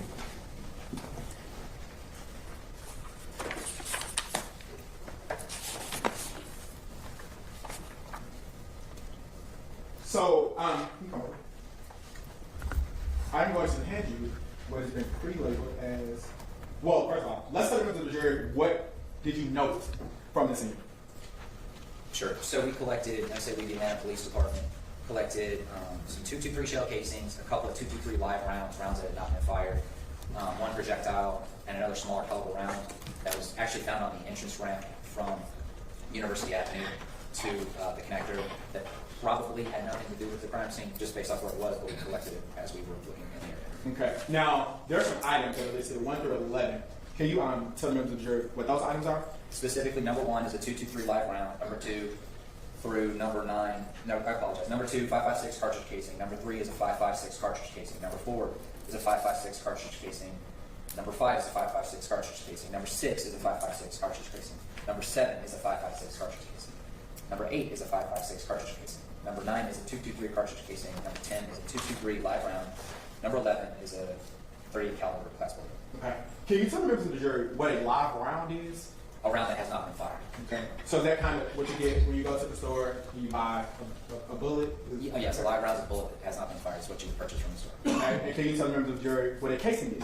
Shell casing is what's left over after you fire a bullet through a gun. Okay. And can you tell the members of the jury what a live bullet is? A live round. Is that the same? The live round we already established is like if you go to the store and you buy bullets, that would be a live round. Again, once you put the bullet in a magazine or put the bullet into the gun and you fire it, it creates a shell casing that gets ejected from a semi-automatic weapon. Okay. And what kind of shell casings is a 5.56? What kind of gun is a shell casing 5.56 consistent with? A rifle. Okay. And what about a .223? Rifle. What about a .38 class bullet? Probably a revolver or a pistol. Okay. So based off of this, can you tell me how many casings would be consistent with a rifle? 8 casings. And can you tell me how many live rounds would be consistent with a rifle? 2. And can you tell me how many rounds of bullets would be considered with a revolver of some sort? 1. Okay. So now I'm going to hand you what has been pre-marked as a 223 live round. That's going to be number 1. Can you please place on the board where this round was found from? Was found? Yes. And I noticed that it is on the barrier. Is that on the side of University where the liquor store was? Yes, the package store's right here. All right. Now I'm going to hand you the second 223 live round. Can you place on the board where that was found?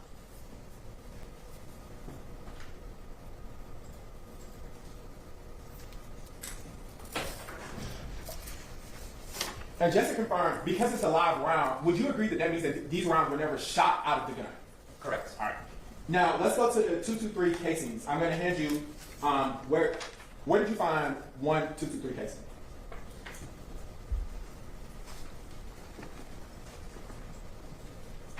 Yeah. So let's retract that. I'm going to hand you one the 5.5. The 223 casing. Yes, which is number 9.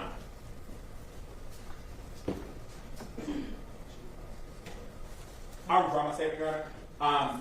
I am handing you the 5.56 cartridge casing. That's in your hand right now. You, per your previous testimony, you found numbers 2 through 8. Is that correct? Correct. All right. Can you place where you found number 2 with? Okay. Can you place where you found number 3 in?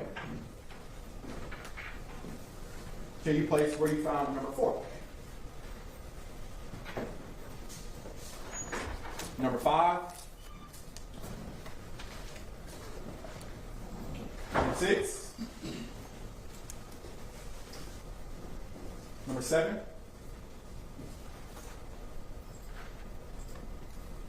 And then number 8.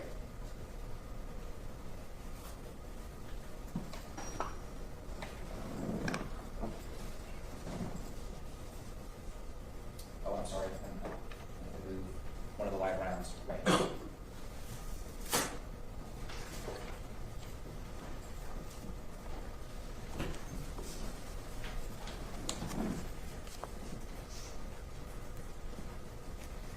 And then can you place where you found the 223 projectile?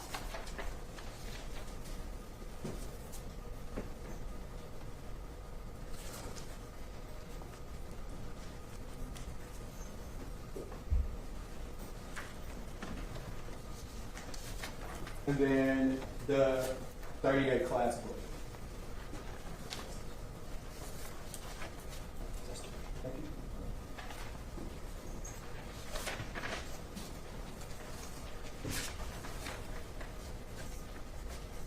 And does this conclude all of the items, the shell casings and casings that were found on the scene of this particular day?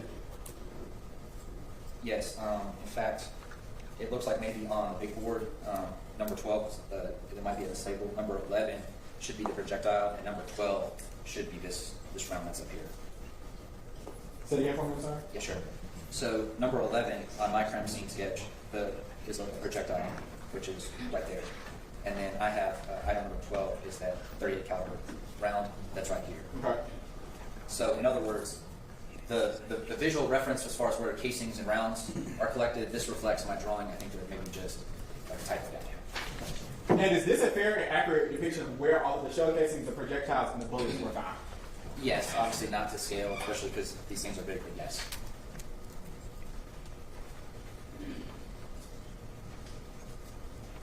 And are those shell casings, or would those shell casings be consistent with being fired from an AR-15? Yes, a rifle of some sort, yes. And can you tell the members of the jury exactly which ones would be consistent with being fired from an AR-15 or a rifle? Your Honor, I'm going to object to this line of questioning. This officer has not been qualified as an expert in any type of firearms, ballistics, or any pattern matching, anything like that. We are going down a slope that I don't believe he's prepared to testify. Are you just inquiring about what would typically be used, or are you going to ask him about patterns? What would typically be used? Okay, first ask him if he knows and how he knows. Do you know what the 5.56 and the 223, what those are consistent with being used in, or what those casings are consistent with being used in? Those calibers are typically associated with rifles. And how do you know this? Being a police officer as long as I have and dealing with ballistic evidence, and weapons. Have you had an opportunity to deal with these types of rounds in your experience? Yes, I have. Does that satisfy your objection? So again, can you tell the members of the jury what the 223 live round, what type of firearm is that consistent with being fired from? Typically a rifle. And is a rifle the same as an AR? An AR-15 would be a type of rifle. Okay. And what about the 5.56? What type of firearm is that consistent with being fired from? A rifle. And is the rifle consistent with the AR-15? Yes. Okay. And the 38. What type of firearm is that consistent with? Most likely a revolver or a pistol. I'm going to pass you to the defense. They may have some questions for you, but at this point, I don't. Thank you so much. Thanks, sir. You want to move your exhibit? You guys want the exhibit there while you're cross-examining, or do you want to? You need to move it for us? Leave it for a second, and then I'll take it out.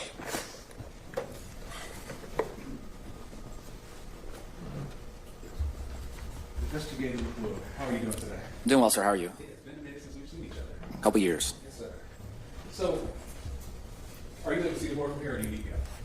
I should be able to see it from here fine. My first question, I'm going to demonstrate this a little more with the jury since the state went into it. You said that these rifle rounds are consistent with being fired with a rifle, correct? More than likely, yes. More than likely consistent to be fired with a rifle, and could be an AR-type rifle, correct? Correct. But you don't know how many rifles were actually fired that night, do you? I don't. You don't know how many ARs were fired that night, do you? I don't. And no one from the district attorney's office or no one from Atlanta PD or anyone else told you how many rifles were fired that night, do you? No. Is it safe to say that from all of this there was at least 3 different rifles being fired that night? No, not. Judging under cause of speculation. Will you re-ask the question? Based off the evidence that you collected, is it safe to say, I only say that multiple rifles could have been fired that night? I'll allow that question. Is based off this could have? I guess anything's possible, but as far as the number 3, I don't know specifically 3. And that's why I tried to rephrase it, because I knew that number wasn't an actual accurate number. Okay. So let's give the jury a little more information about what these projectiles and what these casings look like. You said the casings were bullets that were actually fired already, correct? That's what casings are, yes. And then in a rifle, when you fire a bullet, what happens with the casing? It gets ejected from the gun. It gets ejected from the gun. So what that means is, if I'm firing a rifle, casing goes out, right? Fire a rifle, casing goes. Fire a rifle, casing goes. Fire a rifle, casing goes. That's what that means, right? Yes, sir. The majority of the casings that you picked up were on this side of the street. That's where you marked all of them, correct? Correct. How many were on this side? In other words, the north side? Yes, sir. None. Say it again? None. 0. So, from what I hear you saying, when the vehicle was shot at, the majority of the casings, the majority of the bullets were coming from this side, right to left. I didn't say anything about a vehicle, sir, so I'm not sure what the question is exactly. So, Oh, I apologize. Let me back up. Did anyone from Atlanta PD or any other law enforcement agency tell you where the vehicle was when it was actually shot? no, sir. Did anyone from the Fulton County District Attorney's Office tell you where the vehicle was when it was actually shot? No, sir. Okay. So all you know is where the shell casings were, but not where the vehicle actually was. Correct. I just did the crime scene sketch. From your testimony, all the shell casings are pretty much bruised around this area, and it could have been multiple AR-type rifles that fired, correct? You don't know how many. Right. That would have to come from a NIBIN report. I'm sorry, say that one more time? That would come from ballistic From reports. ballistic reports. And you didn't look at any of the ballistic reports, did you? No, sir. My last question. You said when you arrived, police officers already cleared the area for people, correct? Correct. Did any of the officers that were there before you tell you that actual other people started coming in and picking up shell casings before they were cleared? I don't recall if that was ever mentioned. Okay. Did anyone from the Fulton County District Attorney's Office told you there's actual evidence that other random people came in picking up shell casings before you arrived? Objection under facts, not evidence. I'm asking if he was actually, if he was told that from officers or the District Attorney's Office. That's important. That's important, Your Honor, because this officer testified that he was out there to collect evidence, find evidence, and he also made a sketch of all of this. I get to find out what more he knew, not just the limited part that the state wants to see here. Okay, don't tell them what the information is, just ask them if they gave you information. Did they give you information that people, that shell casings were picked up by other people before you arrived? No, I wasn't aware of that. No further questions. Thank you, Your Honor. Okay, any read? Yes. When did you make this sketch? July 17th. Okay, so you made it shortly after July 14th, correct? July. I'm sorry, July 4th. Yes. Also, when counsel was demonstrating shell casings, you would agree with me that someone can fire from this side of the street. When it hits the ground, it bounces and rolls, correct? Correct. The kiss. So the point at which it landed is no indication 100% of where it was fired from, correct? Correct. But you will agree that there's no dispute that these shell casings were fired from an AR or a rifle style. Correct. No further questions, Your Honor. My last, it's the last couple of questions. The state said that there's no, just because where they landed doesn't mean that's exactly where they're fired from. So is it a coincidence that all the casings just happen to be in the same area? I don't know how we could determine if it's a coincidence or not. No further questions. Very good. It's okay. You've heard of gravity, correct? I'm familiar with gravity. And would you agree with me that gravity pulls objects in the same direction, correct? Yes. No further questions. No further questions? Okay, can this witness be excused? Yes, Your Honor. Okay, thank you. You can be excused. Thank you, Judge. No, you can remain if you wish, but you can also go back to work. Thank you. Okay. The next witness is longer, is that correct? So we're wrapping up for today? How much longer?